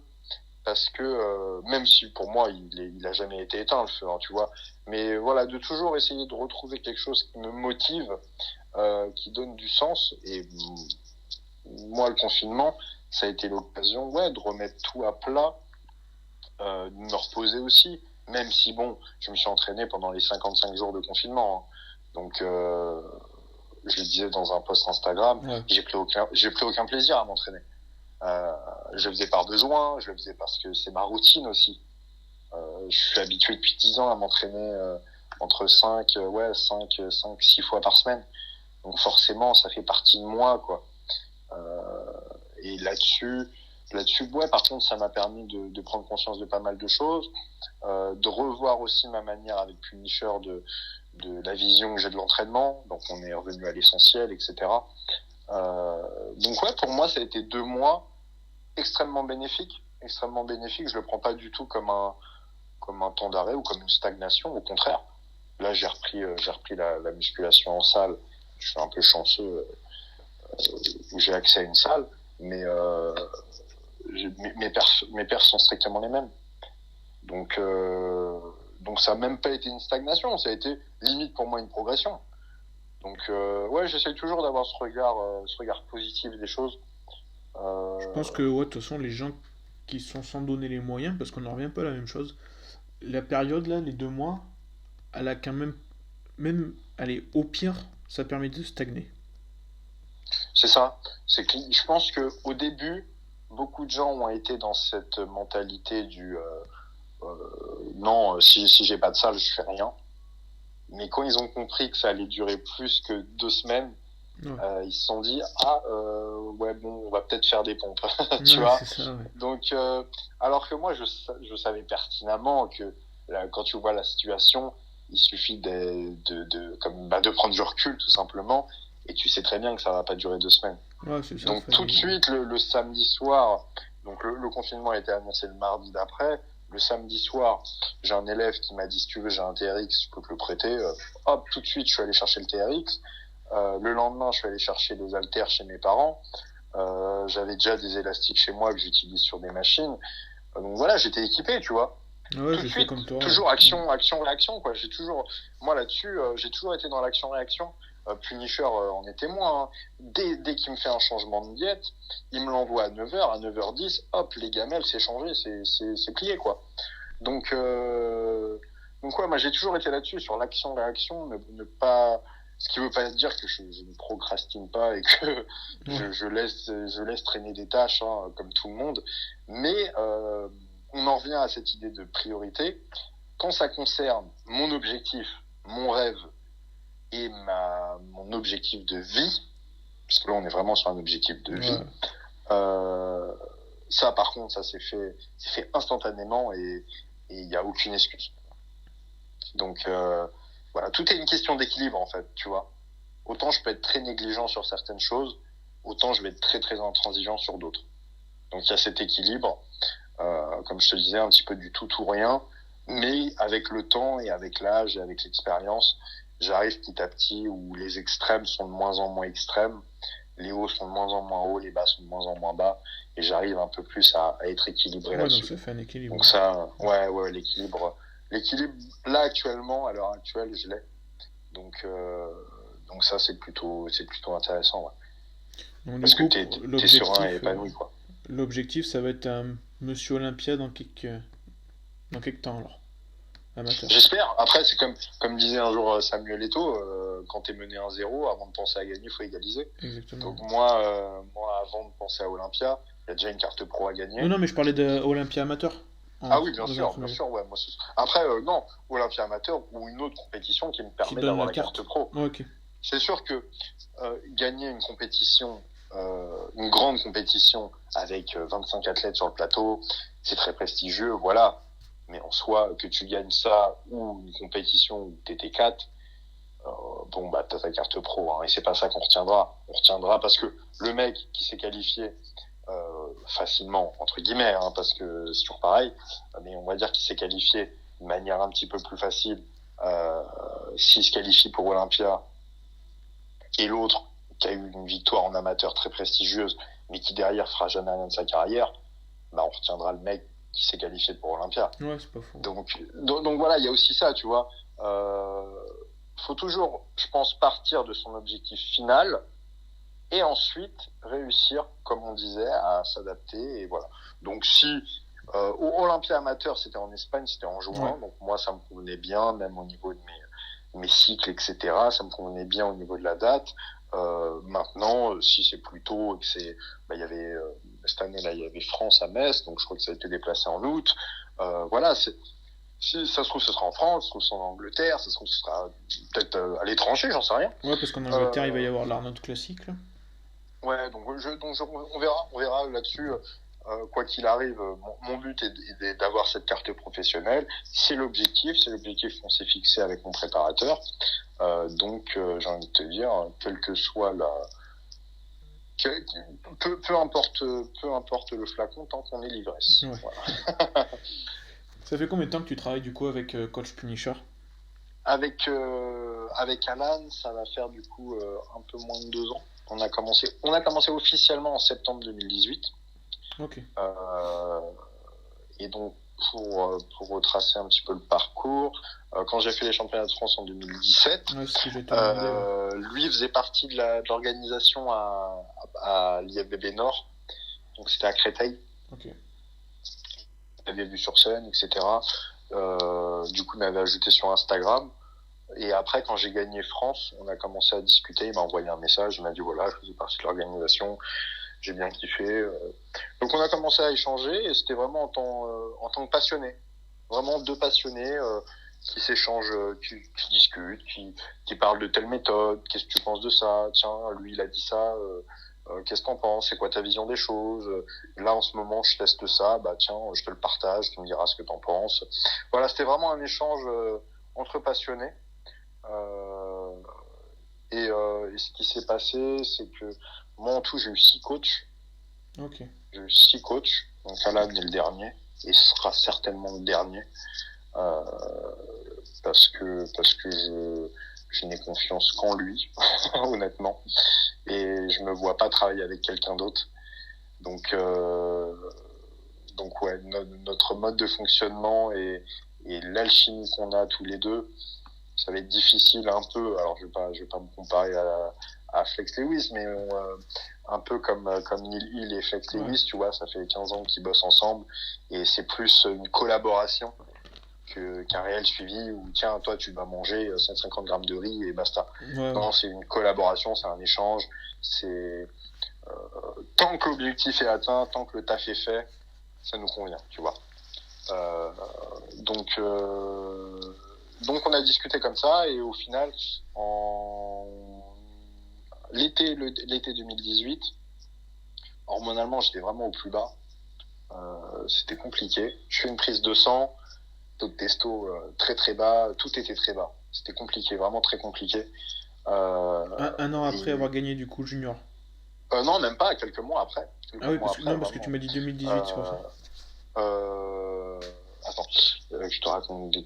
ouais, non, pardon, un an après. On a parlé pendant un an. Donc de 2017 à 2018. Okay. Et du coup, ouais, un an après, j'étais vraiment pas terrible, même au niveau mental, tu vois, forcément, quand les hormones se crachent un peu, t'es un peu dans un mood dépressif, pas bien dans ta peau, voilà, et puis musculairement, il se passe plus rien. Et donc, j'ai fait une prise de sang. Donc, comme je te dis, les résultats étaient pas terribles. Je lui envoie et il me dit, waouh, c'est vraiment pas top, hein. Et je dis, bah, moi, j'avais prévu, là, de reprendre en septembre. Il me dit, surtout pas. Si tu fais ça, là, tu t'atteins un point de non-retour et ça y est, c'est fini. Tu ruines tout, quoi. Donc je lui dis ok, bah très bien, bah dans ce cas tu me suis. Voilà, ça faisait combien de temps là que t'étais quand t'as fait ta prise de sang, que t'étais off ou on? J'étais off. T'étais off, ouais, c'est ça. Ouais, j'étais off. Et donc je lui ai dit clairement bah ok, bah tu me suis. Je lui ai pas vraiment laissé le choix en fait. C'était bah maintenant tes conseils, ça va devenir des ordres entre guillemets en tant que coach, quoi. Donc parce que c'était la personne la plus calée que je connaissais, c'était la personne avec qui j'échangeais le plus et que je trouvais la plus intéressante aussi. J'apprenais vraiment et nos échanges c'était des vraies discussions super intéressantes sur des sujets de fond, tu vois. Euh, et, euh, et donc voilà. Et donc on a commencé comme ça. Il m'a dit ok, pas de souci. Et à partir du moment où je lui ai expliqué ma mentalité, ma vision de voir les choses, mon rêve, à partir du moment où je lui ai dit mon rêve c'est d'être professionnel et c'est d'un jour participer à Olympia, là il a vraiment compris et il m'a vraiment on a vraiment eu cet objectif, tu vois, ensemble. Ok. Donc mon objectif, mon rêve est devenu le sien. Et ça l'est depuis 2 ans et oui, on fera tout pour l'atteindre, quel que soit le prix, entre guillemets. Ouais. Et du coup, quand t'as craché, comme tu dis là, t'étais suivi à ce moment-là ou pas? Ah ouais, je t'ai suivi. Je t'ai suivi, c'est pour ça que je te dis que euh, j'ai confiance qu'en lui Ouais. T'as fait la parce mauvaise que expérience, entre guillemets. ouais, en fait, j'ai fait le tour. Ouais. J'ai fait le tour. Chaque coach que j'ai eu m'a apporté quelque chose. Euh, et ça, j'en suis très reconnaissant parce que ça fait partie de mon histoire, ça fait partie de mon parcours.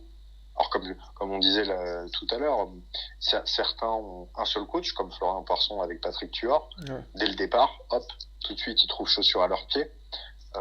Moi, j'ai pas trouvé chaussures à mon pied tout de suite.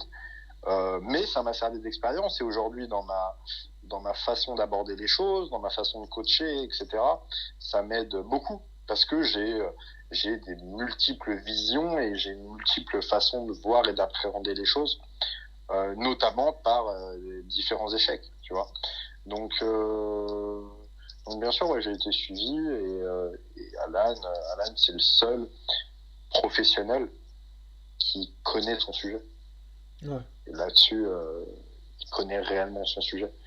Donc c'est ça, parce qu'il est autant passionné et parce que c'est des problèmes qui vont aussi le toucher lui directement. Donc forcément, quand ça te touche directement, c'est un peu, voilà, bah, avec cette période et tout, si t'as un de tes proches qui est malade, bah forcément, la crise sanitaire va te toucher plus Ouais, tu la vois que pas pareil. Ouais. voilà, forcément, que si t'es isolé du monde et que ça te touche pas. Donc oui, forcément, quand ça te touche personnellement, tu t'investis réellement. Donc, ouais, non, Alan, c'est un vrai passionné, c'est un gars qui s'y connaît réellement. Ça, vraiment, j'insiste là-dessus. Euh, et donc oui, c'est le seul en qui j'ai confiance et en qui je confie ma santé et ma carrière, quoi. Même si je me la confie à moi en premier, évidemment. Ouais, bien sûr, t'es le premier acteur, mais bon. Je suis le premier concerné, c'est moi qui fais les efforts, hein. Ça, en tant que coach, c'est très important. Moi, je le répète à tous mes élèves, il y a un moment où moi, je suis un guide avant tout. Voilà, je suis un serrurier. Je vous file le trousseau. Vous pouvez, et j'incite les gens à le faire, vous investir pour comprendre comment j'ai construit cette clé. Mais à partir du moment où vous avez la clé, c'est à vous d'ouvrir la porte, hein. Ouais, c'est ça. Moi, je m'occupe pas de ça, hein. Là-dessus, Bah, c'est ce que je leur dis moi aussi, c'est que, enfin, je peux pas manger à leur place, je peux pas m'entraîner à leur place. Il y a des voilà. choses qu'on peut pas faire à la place des gens, quoi. Ouais. C'est... Moi, là-dessus, je suis très intransigeant là-dessus. C'est que euh, chacun est unique, chacun a son parcours, chacun a ses difficultés, mais chacun a aussi ses responsabilités vis-à-vis de sa propre progression. Tu peux, d'accord, demander de l'aide, tu peux te servir de quelqu'un pour avancer, c'est même recommandé parce que on connaît pas tout et voilà, même les plus grands champions, tu prends des mecs comme Federer, tu prends des mecs, voilà, ils ont besoin d'un Oui, encadrement, ils ont besoin surtout d'un regard extérieur. Ça, c'est super important parce que en tant qu'individu, ouais, on n'est pas objectif sur soi-même. on est subjectif vis-à-vis de nous-mêmes et notre propre regard est égal à le regard de quelqu'un d'autre. C'est ce que j'explique à beaucoup de mes élèves. Euh, L'autre commence avant tout par toi-même. Quand tu as compris ça, forcément le reflet que tu as dans le miroir, l'image que tu reflètes n'est pas réelle par rapport à ce que toi tu penses, tu vois. Donc forcément, et surtout en compétition. Surtout en compétition où à la fin, t'es un légume. T'es plus du tout lucide. Ouais, bah oui. Tu peux être plié de la tête aux pieds, dans ta tête, t'es pas prêt. Que tu le veuilles ou non, t'es pas prêt. Tu te trouves absolument dégueulasse. Et c'est 6 mois après, quand tu vas regarder les photos, où tu vas te dire « Ah ouais, j'étais pas mal. » Parce que maintenant, je suis un petit peu flotteux, quoi. Donc oui, non, ça, avoir un coach, c'est super important. Pour ça, avoir un regard extérieur, pour avoir quelqu'un qui t'incite à faire des choses que tu n'es pas prête à faire ou que tu n'avais pas pensé, tout simplement. Ouais. Donc ouais, non, ça c'est un point qui est super important à comprendre. Et une fois qu'on l'a compris, après on se détache aussi beaucoup de ses complexes, de son physique. Le physique, comme je dis souvent, c'est éphémère. C'est éphémère. Là, il y a 1 an, je faisais 10 kilos de plus. Là, je suis reperdu et puis je vais reprendre, etc. Voilà, rien n'est linéaire. Une progression n'est pas linéaire. Ah bah non, ouais, c'est par définition, Une ça peut progression, pas être... voilà, une progression n'est pas linéaire. Ouais. C'est pas une ligne droite où tu as un point B. Le point B reste au même endroit, mais le chemin, comme on disait, c'est une adaptation constante. Tu vas changer de route, tu vas faire demi-tour, tu vas reculer, tu vas des fois accélérer très vite, puis d'un arrêt sec. Il se peut que, voilà, tu es en pleine progression et boum, blessure. Ouais, je connais. Voilà, où ça peut être de l'ordre, des fois, de manière, comme actuellement avec la fermeture des salles. Ouais, exactement. Voilà, c'est indépendant de ta volonté, ou ça va être sur des choses plus psychologiques ou sentimentales. Une rupture, la perte d'un proche, ça c'est des choses qui font partie de la vie. Ça arrive tous les jours. Et ça arrive. Et donc forcément, durant ces périodes, tu seras un peu moins bien. Tu progresseras moins vite. Alors ça peut, ça peut te motiver. Ça peut te motiver. Dans le cas d'une rupture, ouais, bien sûr. Ça peut te motiver et du coup ça peut être un accélérateur et un déclic. Et puis dans d'autres cas, dans la perte d'un proche, je sais pas moi, une figure paternelle qui te suivait sur toutes tes compètes. Là, je suis en train de regarder Last Dance avec Michael Jordan. Ouais. Ça a été un coup d'arrêt, tu vois, il a tout arrêté. Et donc voilà, et c'est ça, tu vois, qui est drôle dans ce genre de parcours, c'est que on retient pas le fait qu'il se soit arrêté. On retient le fait qu'il ait gagné tant de titres, etc., etc., etc. On retient au final ses victoires, ses titres, ses accomplissements. On retient pas ses échecs et ses défaites. On s'en fout qu'il ait perdu en 82 le 3e match, tu vois, on s'en fout de ça. Ce qu'on retient, c'est qu'à la fin, il ait gagné le titre.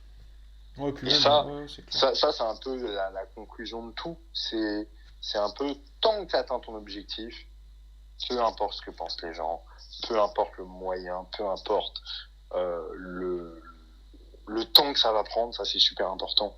Faut pas être trop pressé.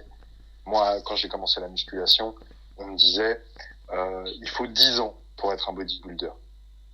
Je me disais ok, ouais, vas-y, 10 ans. Et tu vois, 10 ans pour moi c'était c'est 10 ans quoi, tu te projettes pas dans 10 ans. Ouais. Et à l'heure quand t'as actuelle, 14 ans. Ouais. Je me dis mais il faut pas 10 ans, il faut 20 ans, il faut une vie en fait. Non, c'est une vie, je pense, ouais, c'est ça. C'est une vie en fait, c'est parce que c'est une quête qui est infinie. C'est une quête qui est infinie où les objectifs, la vision des choses va toujours comme un prisme. Ça pareil, je l'explique souvent à mes élèves. Si tous les deux on regarde un objet, là tous les deux on regarde une voiture dans la rue, on demande de la décrire. Peut-être que toi tu vas me dire c'est une voiture rouge, voilà, elle est comme ça. Et moi peut-être je vais te dire elle a 250 chevaux. Tu vois, je vais pas du tout prendre en compte l'aspect esthétique. Je vais prendre que l'aspect performance. Et pourtant c'est strictement la même chose. Et donc quand on parle de musculation, on parle tous de la même chose. On parle tous des mêmes exercices, on parle tous de la même manière de s'entraîner. Soulever une charge. C'est pas plus compliqué que ça. Ouais. Mais on a tous une vision, une approche différente de soulever cette charge. Et on a tous des objectifs différents. On le voit bien, ouais, dans les salles, c'est ça qui... Voilà, il n'y a pas de secret, il n'y a pas de méthode magique. Non, c'est faux. C'est faux. Quand tu es vraiment passionné et que tu t'intéresses à l'histoire du bodybuilding, tu prends tous les athlètes et tous les champions qu'il y a eu, ils ont tous des physiques exceptionnels. Quand ils sont sur scène, tu te dis, bah, waouh, tu te dis juste ça, en fait. Ouais, c'est clair. Et tu te dis pas, ah bah lui, il doit bosser les jambes 2 fois par semaine en faisant du squat, en faisant de la presse. Ah, mais lui, il doit plutôt faire du leg extension. On s'en fout. On s'en fout de ça. Ah non, mais c'est clair. C'est clair que quand tu regardes une compétition, tu te demandes pas combien il pousse, tu te demandes Mais pas. ouais, c'est ça le truc. Tu te demandes pas Alors, combien il a fait de cheat pendant sa préparation, parce que ça c'est la mode aussi, mais. Enfin, tu vois, c'est des choses comme ça. Voilà, et ça va être pareil sur un mec qui fait de la force, ça va être pareil sur. Bien sûr, ouais. Le mec, ça se trouve, il est sorti la veille, et puis hop, tiens, record du monde. Bah, ouais, voilà, la montagne, on s'est pas demandé s'il avait On s'est tourné pas une dit pub ce matin, la semaine d'avant ce pour. matin, voilà, est-ce qu'il a gagné au loto ou quoi? Non, on s'en fout. C'est ça, c'est ça. On retient juste que le gars, il a fait record du monde. Et puis, ouais, puis c'est voilà. pareil, quelque part, c'est ridicule, il a gagné d'1 kilo sur le record du monde, tu vois. On s'en fout. Ouais, mais... Qu'est-ce qu'on retient, voilà. c'est qu'il a fait 501 kilos, qu'il a battu le record du monde. Ouais, donc c'est ça. Ça, c'est important à le comprendre. Et à pas regarder, comme je disais sur Instagram, pas regarder uniquement la finalité des choses. Essayer de s'intéresser à l'histoire, s'intéresser au processus, parce que, comme on disait, des fois il y a des déclics, il y a des choses qui vont faire que ça te permet d'avancer, parce que tu as eu un gros échec, ou parce que voilà, tu as eu une grosse déception. Moi, ça a été les championnats de France 2016. Ça a été ce déclic. Quand je fais les championnats de France 2016, je suis naturel. Ok. Je suis pas minable. Hein. Je suis pas minable. Loin de là. Avec du recul, je suis pas minable. Mon physique est bien. En junior, du coup, en moins de. Ouais. Tu pesais combien de poids? En junior, et en fait, je suis en moins de. Je suis de 70 kilos. Ok. Et en fait, je finis dernier. Ok. Je finis dernier. Et dans la salle pourrie en plus, comme tu disais. Enfin, le stade pourri. Ouais. Et je sors de scène. Alors, à la demi-finale, je finis déjà dernier sur 3. On était que 3, donc. Mais je finis 3e, donc dernier. Mais je dis pas 3e, je dis dernier. Ouais. Et à la finale, on est 5. Et je finis dernier, je finis 5e. Et quand je sors de scène, j'étais avec un ami et je lui dis l'année prochaine, je gagne. L'année prochaine, je gagne. Ouais, t'avais cette vision directe. Il n'y a pas d'autre option, en fait. Ok.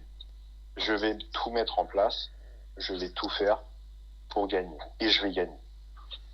Et au final, les championnats de France, ça a été ça. Mais ça a été un concours pareil de circonstances. En 2017 ? Ouais, en 2017. Où en finale, en demi-finale, je fais en senior. Et en finale, je reviens en junior. Ah ouais, d'accord. Et c'est là que tu gagnes contre Jojo, ouais, c'est ça? Ouais, exactement. Okay. Donc tu vois, ça n'a pas été ah bah tiens, j'ai fait la demi-finale en junior, etc. Non, mais ça s'est fait comme ça. Donc tu as réussi à te qualifier en senior et passer en... En fait, ce qui s'est passé, c'est que en 2016, l'histoire est un peu longue, mais je vais l'abréger très rapidement. En 2016, non, en France plutôt, en junior, ils ont toujours fait moins de 80, plus de 80 kilos. Ouais. Alors qu'à l'international, les catégories, c'est moins de 75, plus de 75. Ouais. Moi, en faisant 70 kilos, la limite avec la catégorie au-dessus, elle est que de 5 kilos. Donc, au pire, le plus lourd de ma caté fait 75. Ouais. Tu vois, jusqu'ici, pas de problème. Sauf qu'en France, comme je te dis, ils font plus de 80, moins de 80. Donc là, d'un coup, le plus lourd peut faire 80 kilos. Donc ça fait 10 kilos d'écart avec moi. C'est énorme. Ce qui est considérable quand même. Donc, en 2016, on fait la compétition et les gars font moins de 80, plus de 80. Sauf que tous les mecs qui me passent devant, donc les 4 mecs devant, font entre 75 et 80 kilos.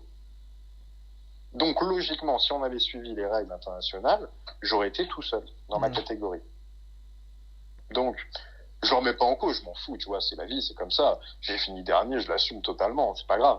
Au contraire, je remercie aujourd'hui. Donc, en 2017, je fais 78 kilos à la pesée. Je demande à la pesée, est-ce qu'ils vont suivre les règles internationales? Ce qu'ils devraient faire. ou est-ce qu'ils vont faire comme d'habitude, moins de 80, plus de 80. Et il me dit, cette année, c'est sûr, on fait moins de 75, plus de 75. Donc je me dis, bah là, en fait, je suis niqué. Parce que là, je suis à 78. Ouais. Donc, à la pesée, c'était... Voilà, il me pèse 78 kilos, ok, très bien. Je lui dis, bah, toise-moi, alors, on va voir ma taille. Il me dit, non, c'est mort pour classique, tu fais 1 kilo de trop. Ou 2 kilos de trop. Et moi, j'étais prêt à ce poids-là. Je suis prêt à ce poids-là. Donc, j'ai aucune raison de tirer sur la corde, de me déshydrater, voilà. J'ai aucune raison, je suis prêt. Donc, je fais, ok, c'est pas grave, bah, mets-moi en senior moins de 80 kilos. Et donc, il me met en senior moins de 80 kilos. Je finis 4e. Donc, c'était les 6 premiers qui se qualifiaient. Donc, je me qualifie pour la finale. Et, sauf que je suis une 4e. Et comme je te disais, mon esprit compétiteur, j'ai envie de gagner. Je suis là pour faire un podium, je suis là pour gagner, quoi. Donc, j'essaye de savoir un peu si je peux revenir en junior. Tout le monde me dit c'est mort. Et à la pesée de la finale, je demande au président, tout simplement. Je dis, voilà, j'ai 21 ans, je me suis qualifié en senior, mais est-ce que je peux faire en junior? Et il me dit, t'es junior ou t'es pas junior? Je dis, bah, je suis junior. Il me dit, bah, tu fais junior alors. Tout simplement, en fait. Et donc, il accepte, enfin, il m'a inscrit en junior. Donc, c'est pas, moi, j'ai eu l'audace de demander si je pouvais faire en junior, alors que tout le monde m'avait dit non, c'est mort, tout le monde te refusera. J'ai demandé, ça a été accepté et on connaît la suite. Voilà, ça s'est fait comme ça, en fait, tout simplement. Donc, il y avait aucune magouille, il y avait rien, c'était juste, et donc j'ai été pesé à 77,5 exactement. Donc 2,5 kg de plus que la limite, j'étais le plus léger du plateau. Mais j'étais le plus conditionné, surtout de dos. Et voilà, au final, je gagne et c'était une super compétition. C'est la compétition que j'ai le plus aimé faire. Que ce soit en termes de combativité, que ce soit en termes d'ambiance, d'environnement. Biarritz, c'était vraiment beau. Le plateau était vraiment bien. Et puis voilà, cette compétition, ça montre une compétition. Donc forcément, quand tu as des athlètes en face de toi où c'est la bagarre, bah, tu kiffes. Donc c'était vraiment, ma dernière compétition à l'heure actuelle, mais la plus belle. Okay. Pas justement parce qu'il y avait la médaille, mais aussi par tout le parcours et par tout le chemin et les péripéties qu'il y a eu avant d'avoir cette délivrance. Ouais. Les péripéties, tu parles de 2016 ou de 2016, de 2017 avec cette histoire de senior junior. Voilà, ça a été tout ça en fait. Ouais, le tout quoi en fait.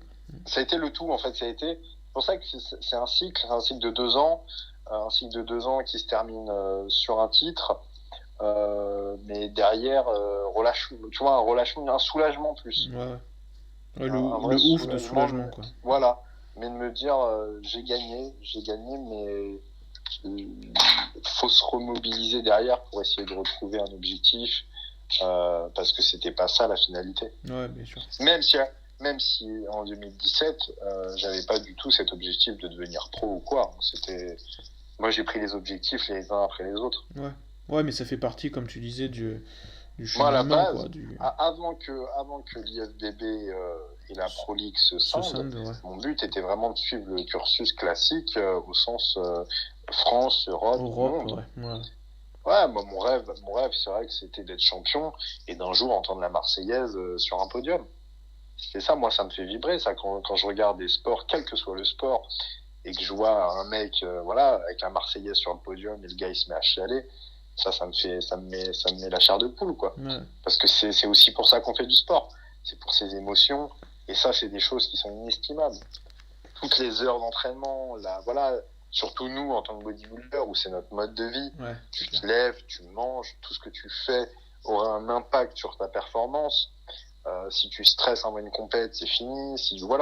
L'environnement dans lequel t'es. C'est sûr que moi, c'est pour ces moments-là que je fais tout ça. c'est pour les revivre, pour les vivre. Donc je les ai déjà vécus, mais j'ai envie de les revivre et Ouais, encore plus intensément et encore plus grandiose, quoi. Que ce ouais, soit, rajouter des ouais, couches supérieures en gros, quoi. bien Ouais, sûr, si un jour, voilà, je peux faire l'Arnold Classic, le New York Pro, tu vois, des choses comme un footballeur qui voudrait gagner ouais, la exactement. Coupe du Monde, la Ligue des Champions, ce genre de choses. Évidemment, pour ou un tennisman qui voudrait faire Wimbledon, Roland Garros, toutes ces choses-là, c'est des rêves de gosse. C'est des rêves de gosse. Ouais, je vais t'embêter avec une dernière question quand même. Ouais, je t'en prie. Juste, du coup, tu m'as dit que du coup tu veux faire, tu veux gagner ta carte pro, mais tu penses quoi, classique ou body Un classique, moi Ouais, classique. classique. Comme je disais, je pense que pour être bodybuilder, faut avoir quand même des prédispositions, faut être né pour être bodybuilder. Ouais, Je pense qu'on peut le devenir, hein, bien sûr, euh, mais je pense quand même faut être né. Je m'entraîne au Rem Gym avec Lionel Beyeke. ouais. Si je prends l'exemple de Lionel, Lionel était né pour faire ça. À 18 ans, quand tu vois son physique, il était exceptionnel. Et aujourd'hui, euh, il est encore plus exceptionnel, tu vois. Mais, euh, mais évidemment il avait cette génétique, cette prédisposition. Et derrière, il a travaillé dur pour arriver à son physique actuel. Mais il était né pour être musclé, quoi, et pour être bodybuilder, pour moi. Donc, tu ne fais pas 120 kilos ou 130 kilos hors saison comme ça, Ouais, d'un par le claquement de doigts, Saint-Esprit. ouais, c'est clair. Et tous les mecs qui vont me dire les produits, la chimie, les gars, vivez le truc, expérimentez par vous-même et vous vous rendrez compte qu'il suffit pas, Non, si je prends l'exemple d'être millionnaire, il suffit pas de bosser pour gagner de l'argent non, non, et c'est être clair. millionnaire. Non, Et d'un ça autre va côté, il suffit pas de voilà, lire les livres voilà, de comment ça va devenir beaucoup plus millionnaire. loin que ça. Mm. Et il y a un moment où c'est un travail qui est, qui est inhumain. C'est vraiment inhumain. Moi, comme je te dis, quand je vois des mecs comme Ronnie Coleman, comme Dorian Yates, comme à l'heure actuelle des gars comme Rolly Winkler, c'est inhumain. Bah, Inhumain, d'ailleurs, vraiment, Winkler, c'est un travail. c'est un bon exemple parce que les gens ont quand même, beaucoup ont vu Génération Iron. Regardez Ouais, le Rolly Winkler de Génération Iron et celui d'aujourd'hui, quoi. ouais, donc c'est vrai que euh, ça c'est vrai que c'est quelque chose où les gens sont pas conscients parce que comme on disait au tout début, ils ne voient que la finalité des choses. Alors que pour revenir à ta question, moi classique, euh, ça fait partie de mes inspirations Ouais, déjà parce que quand j'ai commencé les compétitions avec Musclemania pour préparer mon posing, j'ai commencé à vraiment me passionner pour le posing, vraiment me passionner pour le bodybuilding et donc tous les athlètes de l'époque, donc les Lila Brada qui pour moi est mon bodybuilder référence, ok.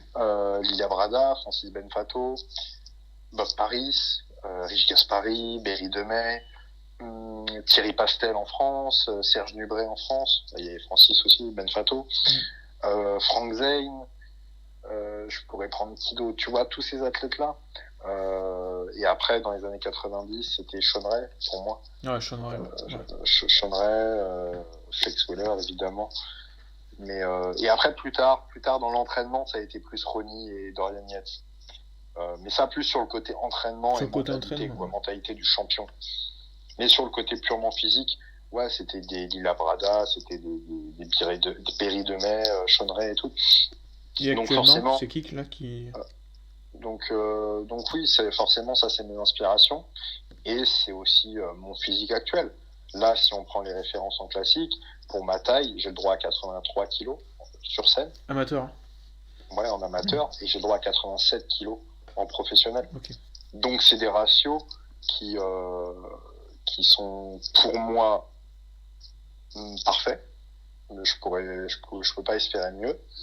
Euh, et qui reste vivable dans la vie de tous les Ouais, jours ouais. et dans la préservation de sa santé, qui pour moi reste. J'étais moins sensible à ça avant, je suis beaucoup plus maintenant, comme je te disais, en prenant de l'âge et en ayant un peu plus de maturité, où l'aspect santé et l'aspect longévité est quand même primordial. Et puis pour rester dans une logique d'ensemble, quoi. C'est. Ouais, bien sûr, voilà, faut être cohérent. Ouais, c'est ça. Et j'ai toujours privilégié, on va dire, la durée, parce que je suis capable de ça parce que je sais que ma passion, elle est réelle. C'est pas quelque chose qui va hop disparaître du jour au lendemain. Non, c'est réel et j'adapterai toujours ma pratique en fonction de ma forme du moment ou voilà, ou si un jour j'ai des enfants en fonction de mon planning, tu vois. Donc j'adapterai. Donc là-dessus, pour moi être classique, et puis c'est aussi un retour aux sources, un retour au bodybuilding de Pumping Iron, de ceux qui ont fait que le bodybuilding est ce qu'il est à l'heure actuelle. Des mecs comme Arnold, comme Sergio Oliva, comme Larry Scott. Tous les jours, aujourd'hui, on fait du Larry Scott. Ouais, c'est clair. Combien de gens savent qui est Larry Scott, ce qu'il a fait, voilà. Ouais, donc, combien de gens connaissent Serge Nubret? Très peu. Ouais, je pense et au même titre que Lianet, alors qu'il est recordman des Mister Olympia comme Ronnie Coleman.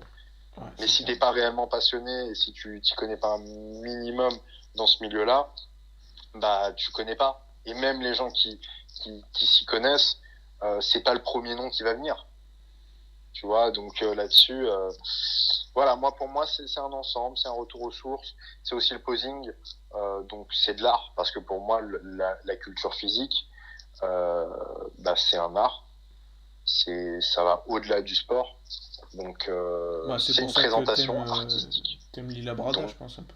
Voilà, donc Lila Brada, c'était des chorégraphies. Ouais, et quand je montre, pour moi, ce qui va faire la différence entre un sport et un art, c'est que quand tu le montres au grand public, le grand public ne va pas le juger justement comme quelque chose de sportif, au sens une performance sportive. Il va le prendre comme une prestation scénique, une chorégraphie, où il va juste te dire ouais c'est beau, ouais c'est le gars il maîtrise son truc. Il va pas te dire ouais il maîtrise un double biceps. Non, là justement ce serait catégoriser la chose comme purement sportive. Non, si juste tu arrives à rendre la chose globale, où la personne sans rien y connaître profite du spectacle et à la fin t'applaudit en disant bravo, alors qu'elle sait même pas ce que t'as fait. Pour moi, voilà, ça c'est l'essence même du culturisme et de la culture physique. Et puis en plus, c'est encore un moyen de se faire aussi remarquer autrement, dans le sens où c'est Zane Watson, tu vois, c'était il y a 2 ans, je crois, l'Arnold Classic, qu'il avait fait le buzz avec son posing, mais c'était juste magnifique à voir, quoi. Ouais, bien sûr. Donc souvent, maintenant, les posings, c'est plus sur de la danse ou voilà, comme Melvin Anthony ou comme il avait fait Kay Green sur Michael Jackson. Mais un beau posing à la Lila Brada, à la Bob Paris, avec une chorégraphie qui malgré tout n'est pas vulgarisée au sens où tu gardes des poses de bodybuilder et c'est pas juste de la danse et voilà. C'est la perfection parce que quand t'es compétiteur et quand tu as fait de la compétition et que tu sais à quel point c'est dur de poser, surtout qu'eux ils font des posings de 3 minutes 30, c'est énorme, et que le gars a le sourire pendant 3 minutes et que t'as l'impression que c'est facile, bah tu sais que c'est un maître, tu sais qu'il maîtrise totalement sa discipline. Donc je m'inspire beaucoup de tous ces gens, tous ces champions, toutes ces légendes et ça me motive. Ah bah bien sûr. Bon bah écoute, je te remercie en tout cas pour le temps, ça va faire bientôt 2 heures, donc je pense que... Bah ouais, un grand merci à toi. Non mais c'est normal. C'était super intéressant. Les gens peuvent te retrouver quoi sur Instagram et sur YouTube du coup? Sur Instagram, Jérémy Blondeau. Donc, et sur YouTube, pareil, Jérémy Blondeau. Okay. Donc c'est mes deux réseaux sociaux où je propose du contenu quotidien sur Instagram, YouTube. Je vais m'y remettre d'ici peu. Ouais. Et puis oui, voilà, l'aventure continue. Bah écoute, bon courage en tout cas. Merci encore une fois force à toi, force et honneur. Et puis à bientôt à tous. Et merci de nous avoir écoutés.